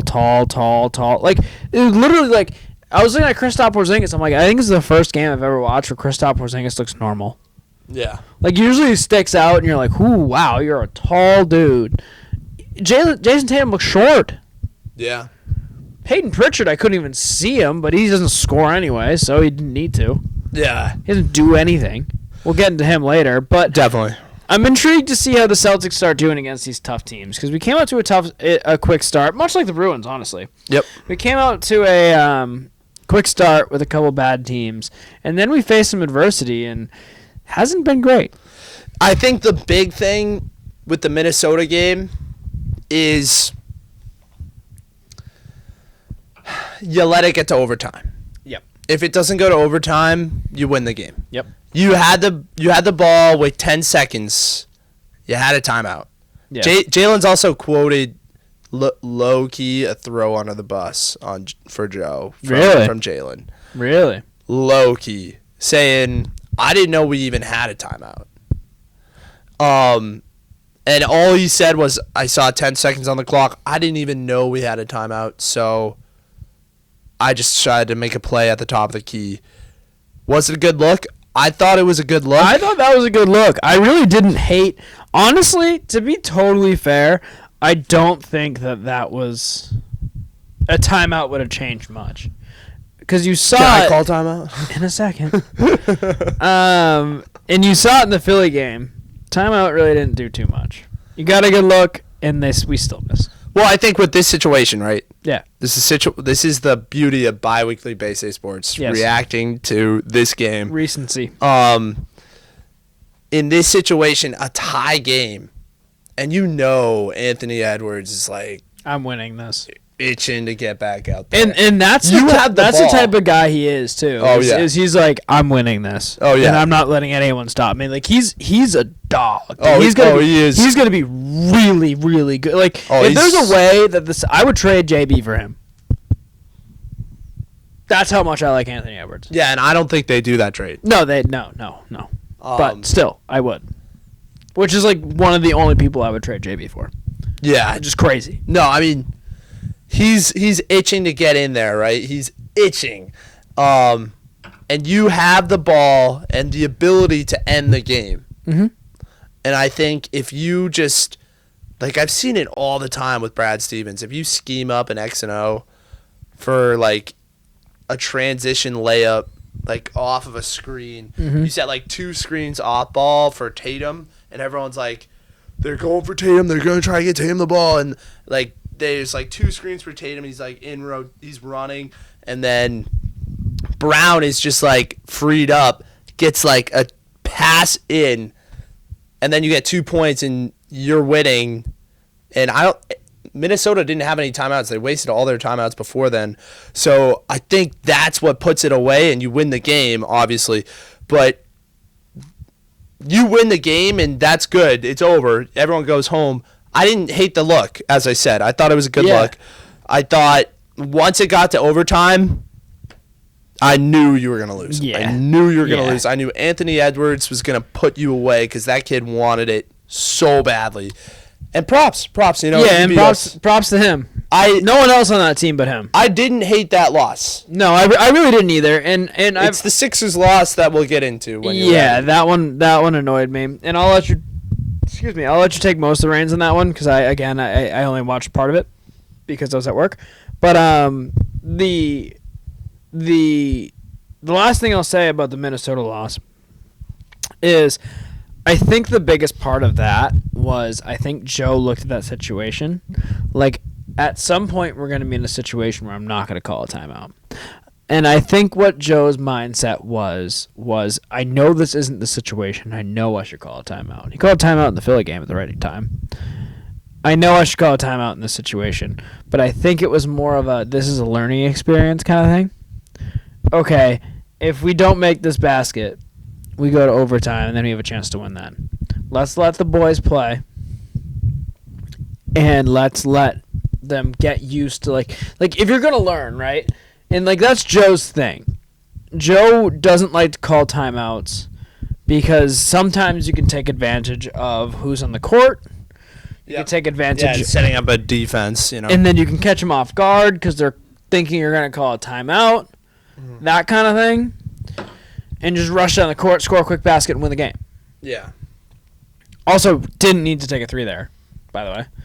Yeah, that was it, you know, JB at the top.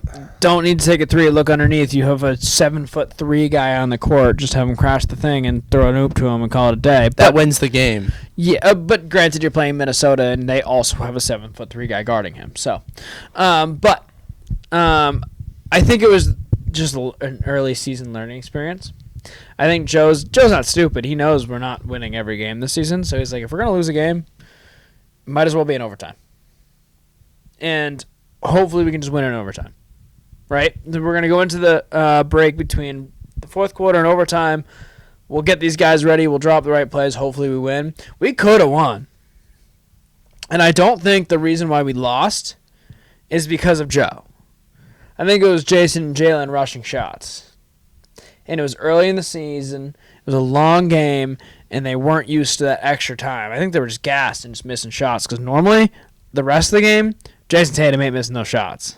Yeah. Jaylen Brown ain't missing that shot to end the game. I think it's just early, and they're kind of out of the NBA play shape. I think they'll get back into it. I'm not super worried about this team, but let's talk about Philly because that worries me. The Philly game, it looked like stubbornness to me. Mm-hmm. And so I'm going to talk about the Philly game, of course. The big thing that happened that dropped today was last night's press conference, which really just seals the deal on the stubbornness from the coach in my eyes. Mm-hmm. First off, they went 15 for 47, so they shot about under a third, 29% from 3. 47 attempts is a lot, especially when you're only hitting 15 of them. And I think when I look at the Celtics, they have so many more dynamic playmakers than just three-point shooters. I agree. I think Jaylen Brown is more of a slashing type. Yep. Very physical, explosive player. Yep. We both saw it. the highlight is currently over 1,000 views of the Jaylen Brown dunk that's posted on the Baystate Sports Instagram. Sick. It's over 1,000. He will jab, pump, and then drive, and then it's an explosion. It's like dynamite.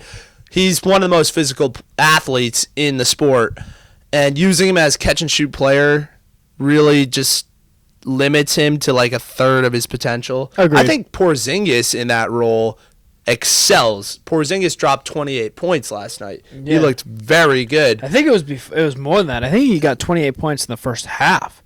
I think he had 36 at the end of the game. Maybe it was more, but Oh no, 29. You're right. 29 points. I figured it was 29. I don't know why I said 28. But 29, 6 and 3.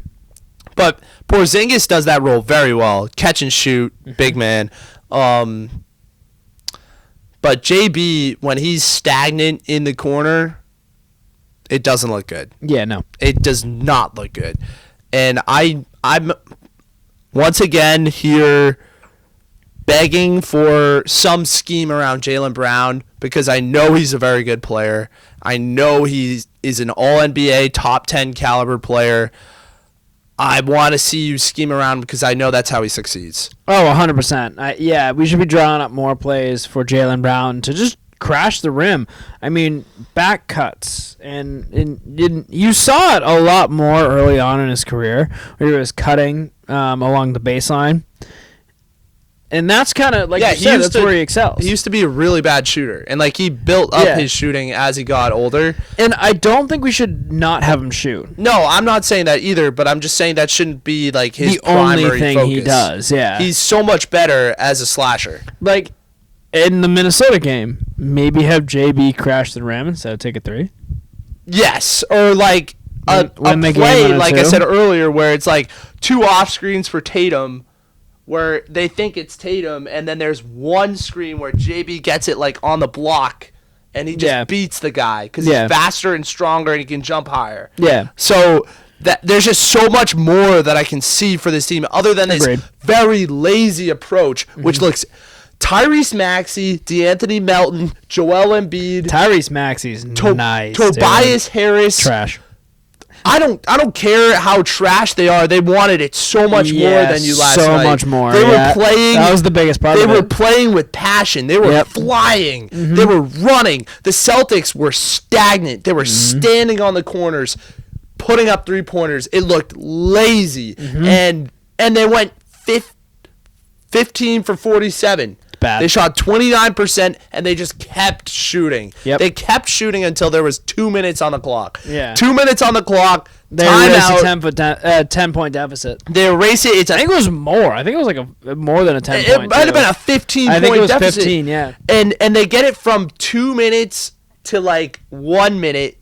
They go on a 14-1 run or something, like 14-0 run, and it's a 3-point game where Porzingis gets a good look to send it to OT, and he was short on it. I'll live with the look. Yeah.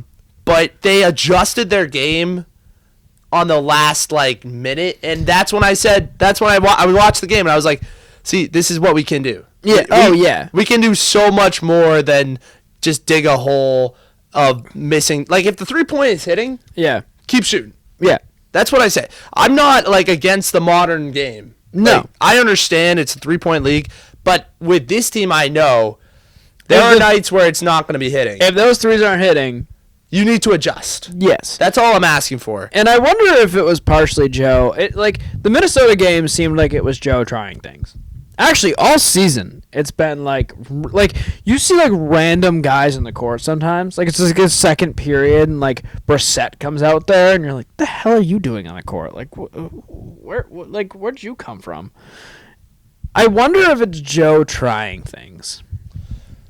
I don't think he should be trying things right now, and I think it's partially the players being like, "Well, we're not hitting threes right now, so let's just keep shooting them." Which is not the right input. It's like, okay, threes aren't hitting, let's drive. Start inside, work your way out. That's what I try to tell everybody. Let's get hot again by starting inside. And then once we're hot, We'll just let them rain. That keeps the defense honest. Yeah, too, because if you're just taking threes, the defense is going to sit on the 3-point line, keep them inside open. Yeah. And then you just have you full start hitting perimeter. Inside, then you have the perimeter open. Yeah, because it opens up the other. We talk about this in football. There's got to be balance. There has to be balance, and right now there isn't. And this is what seals the deal for me, is the press conference from last night. Yep. Where the reporter is asking him about the 3-point attempts, 47 attempts. And so what do I hear from Joey Let me guess. in this? Let me guess. I didn't think it was bad. No, you know what he says? This is crazy. Yeah. This is like, take a step. Like, I know he's in his ways. He brings up this reporter's article from 2016. He said that he brought up this article from 2016 where the reporter wrote this article, and I'll put the names like behind us because I listened to the story today. It wasn't Corrales. Love Corrales. But he's been like a Celtics reporter forever. Yeah. And it was when Brad Stevens was the coach and Joe Mazzula was the assistant in Maine. Yeah. And he said in this article that the Celtics took too many attempts in this game. And it was like, 47-something threes when Brad Stevens was the coach. And he was worried about how many threes they took. And Joe Mazzula is so condescending in this press conference is like, you thought he that is very condescending. and he hasn't earned anything yet. Like with Bill, he's won 6 Super Bowls and sure your team sucks right now, but you won 6 Super Bowls. You're the GOAT. Like I understand. You could be condescending. This guy, it's like his second year in the league. Yeah. He's like talking down to hell on this report. He's saying, you thought that was a lot of 3-pointers then, huh? Well, look at what we are now. You were ahead of the game, were you? What a great article you wrote. And I'm over here like, what? You're bringing? What are you digging up this past for? Yeah, like why do you have time to know that? You should be focusing on the next game. You know, like you should be focusing on the Brooklyn Nets. Yeah, like maybe focus on how to beat the Sixers. And like, look, I'm a Joe guy. I like Joe. I personally like Joe. I think he's a good coach. But it pisses me off when he does shit like this. It's like, why? Well, I'm not asking him to change like being a good 3-point team and all this. Yeah, like I'm just asking for balance. You understand the game. Yeah. But yeah, balance, and don't be a dick to the reporters. No, and what do they do to you? The big thing that this reporter is asking is, pretty much what we're saying. What I'm saying right now is like you shot 29% and you just kept shooting. Like, would there have been a different way to approach this game because you fell into a hole a little bit? And then he digs up an article from 2016. Digs up this article from 2016. It's like, this is reaching, man. Yeah, like stop that. This is what you gotta stop that. You should be above this, Joe. Stop it. and I mean, be nice. And then it's that, and then it's talking about how he won like 3/4 of the game instead of the whole game. And did you? That's what he said. Weren't we down like all game? He said, well, he acts like he's the smartest guy in the room because he's saying like, well, we were up, we held them to 25 points in this quarter, and then this quarter, and then we held them to like 15 years. So 46% says we should have won this, or 68% says we should have won the game. I'm like, well, that's not good enough. You got to finish the game. Well, 68% was wrong. I talked about this in the last year. Yeah. It's like, it's not about winning the first quarter and the second quarter and the third quarter. It's about winning all 4 and winning the game. Winning the game, yeah. That's all that. It doesn't matter if you win 3 out of 4 quarters. You have to win the fourth quarter. And you know what's funny? He did an interview with JJ Redick on the Old Man and 3 podcast, which is a good podcast. I can't listen to every episode because I don't care about a lot of the people on there. Yeah. There's some cool people on there, but most part, and I just can't get into it. But Joe Mazzula is on there, and JJ Redick is a friend of Joe Mazzula's. And Joe was talking about the whole. JJ was like, all right, well, you're like a stats guy. Like, you do a lot of stats, you understand the stats, and you kind of play by the stats. And he was talking about a whole bunch of books he read, and, like, some guy changed everything, and he tried it in D2 or whatever the hell he coached before this, and blah, blah, blah, blah. And then he was like, but the playoffs, you can't do any of that. You can't do stats in the playoff. So Joe's a huge stat guy. For all you who don't know, he's his favorite stat is guy. 3-point attempt. Yeah, because a three is more than 2. That is true. That's literally his logic. 2 is more than 0, but fair. But it's way more than 0 compared to 3 to 2. Good point. But what he was saying was, he was like, the playoffs is different. You can't use playoff stats for a team as final stats because it's not enough pool. So I'm looking forward to playoffs to see what he does then and if it's different. Yeah. Also very excited for the season to see because I think Joe's crazy enough. Because he's crazy. He said in that podcast too he's crazy. Yeah. I think he's crazy enough to be testing out different things right now in season. Yeah. I appreciate that. I just had to get that off my chest. You got a good point. How I felt about a team that I care about a lot. Yeah. And they have to win. So yeah. That's how I feel. That now, balance has to be there. I know because the Sixers, they played really hard. I feel like they upgraded their team when they got rid of James Harden. 100%. They got rid of James Harden and Doc Rivers, the two biggest problems. Yeah. And they kept Embiid, which is their best player. And Nick Nurse is a really good coach. And he can scheme for Jalen, which is why I need coaches on our team to scheme for Jalen. Yeah. Like Nick Nurse and the head coach in Miami. Oh, Spoelstra? Eric Spoelstra. Spoelstra is one of the greatest coaches. Is, in my opinion, besides Greg Popovich. But right now, Greg Popovich is the GOAT. Eric Spoelstra is the greatest coach in the NBA at this very moment. Yeah. Well, greatest successful coach in the NBA at this very moment. Yeah. Greg Popovich is the best coach of all, best coach in the NBA currently still. But Spoelstra's the most relevant coach is Spoelstra, and I think he's very, very, very, very, very good at his job.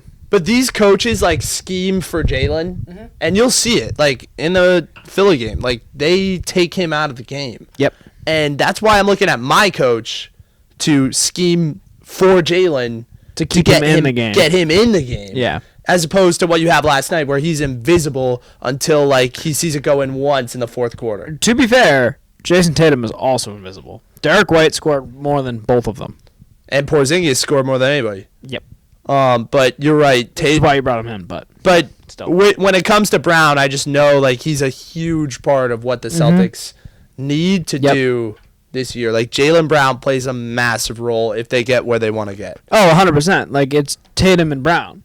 Yeah. It always has been and it always will be. So you can't keep Brown out of the game. And I actually think that as much as he was invisible, people don't talk about how invisible Tatum was. Tatum only had 16 points. Granted, he had 15 rebounds, but he's 6'10". Tatum looked bad in that game. But Tatum wasn't shooting for shit either. Yeah. No, he was forcing shots. So, but they were in a hole and they just shoot the 3-ball. They try to shoot out of it. Exactly what you were saying, but I think Tatum is he's a perfected Jaylen Brown. He should be driving. Yes. You know? Tatum should be making the right play every time because he can. Start inside, work your way out. Exactly. Anything else? They go on to play the Brooklyn Nets. Yeah, the first in-season tournament game, I believe. Sweet new court. Yeah, I'm a fan. I know some people are some people hate it against it, but I love it. I think it's fun. I think it's fun to just mess around. Yeah, a it's little fun. It's an in-season tournament. It's different. Yeah, it's it's no big deal. You miss 4 games of the parquet. Yeah. You'll be all right. It'll be okay. I really think that it actually brings a more excitement to the game because I think it's cool because without the parquet change. Would you really know it wasn't the in-season tournament game? If it would just be another game. If it wasn't blatant in your face, it would just feel like another game. Yeah. So they're let's change everything on the parquet. They made the jerseys match the floor, which is really cool. It looks sick. Yeah. No, I'm a fan of it. I'm a fan. I don't know why it gets as much hate as it does. Yeah, it's different. Some people are stuck in their ways. the guy I've been railing on. But Yep. Stuck in their ways. But anyways, I mean, Pat, it's been a good pod. A long pod, but a good pod. A long one, but a good one. Thanks for sticking with us, everybody. Episode 25. Halfway or a quarter of the way to 100. We're on that grind. We're doing it. Baystate Sports Grind. We'll see you next time. Listen to us on Apple Music, Spotify, Odyssey, YouTube, wherever you find your podcast. Read the blogs. You can find us. Baystate Buy the Sports merch blog. when it drops. Buy the merch when it drops. Go follow us on TikTok. Go follow us on Instagram. Make sure you rate our pods on Apple Music and Spotify. That helps us with the algorithm, gets more people listening. That'd be sweet. We'd appreciate that. Would appreciate all that, especially if it's 5 stars. Thank you so much for listening, and I hope you all have a wonderful weekend. Take care, everybody. Take care.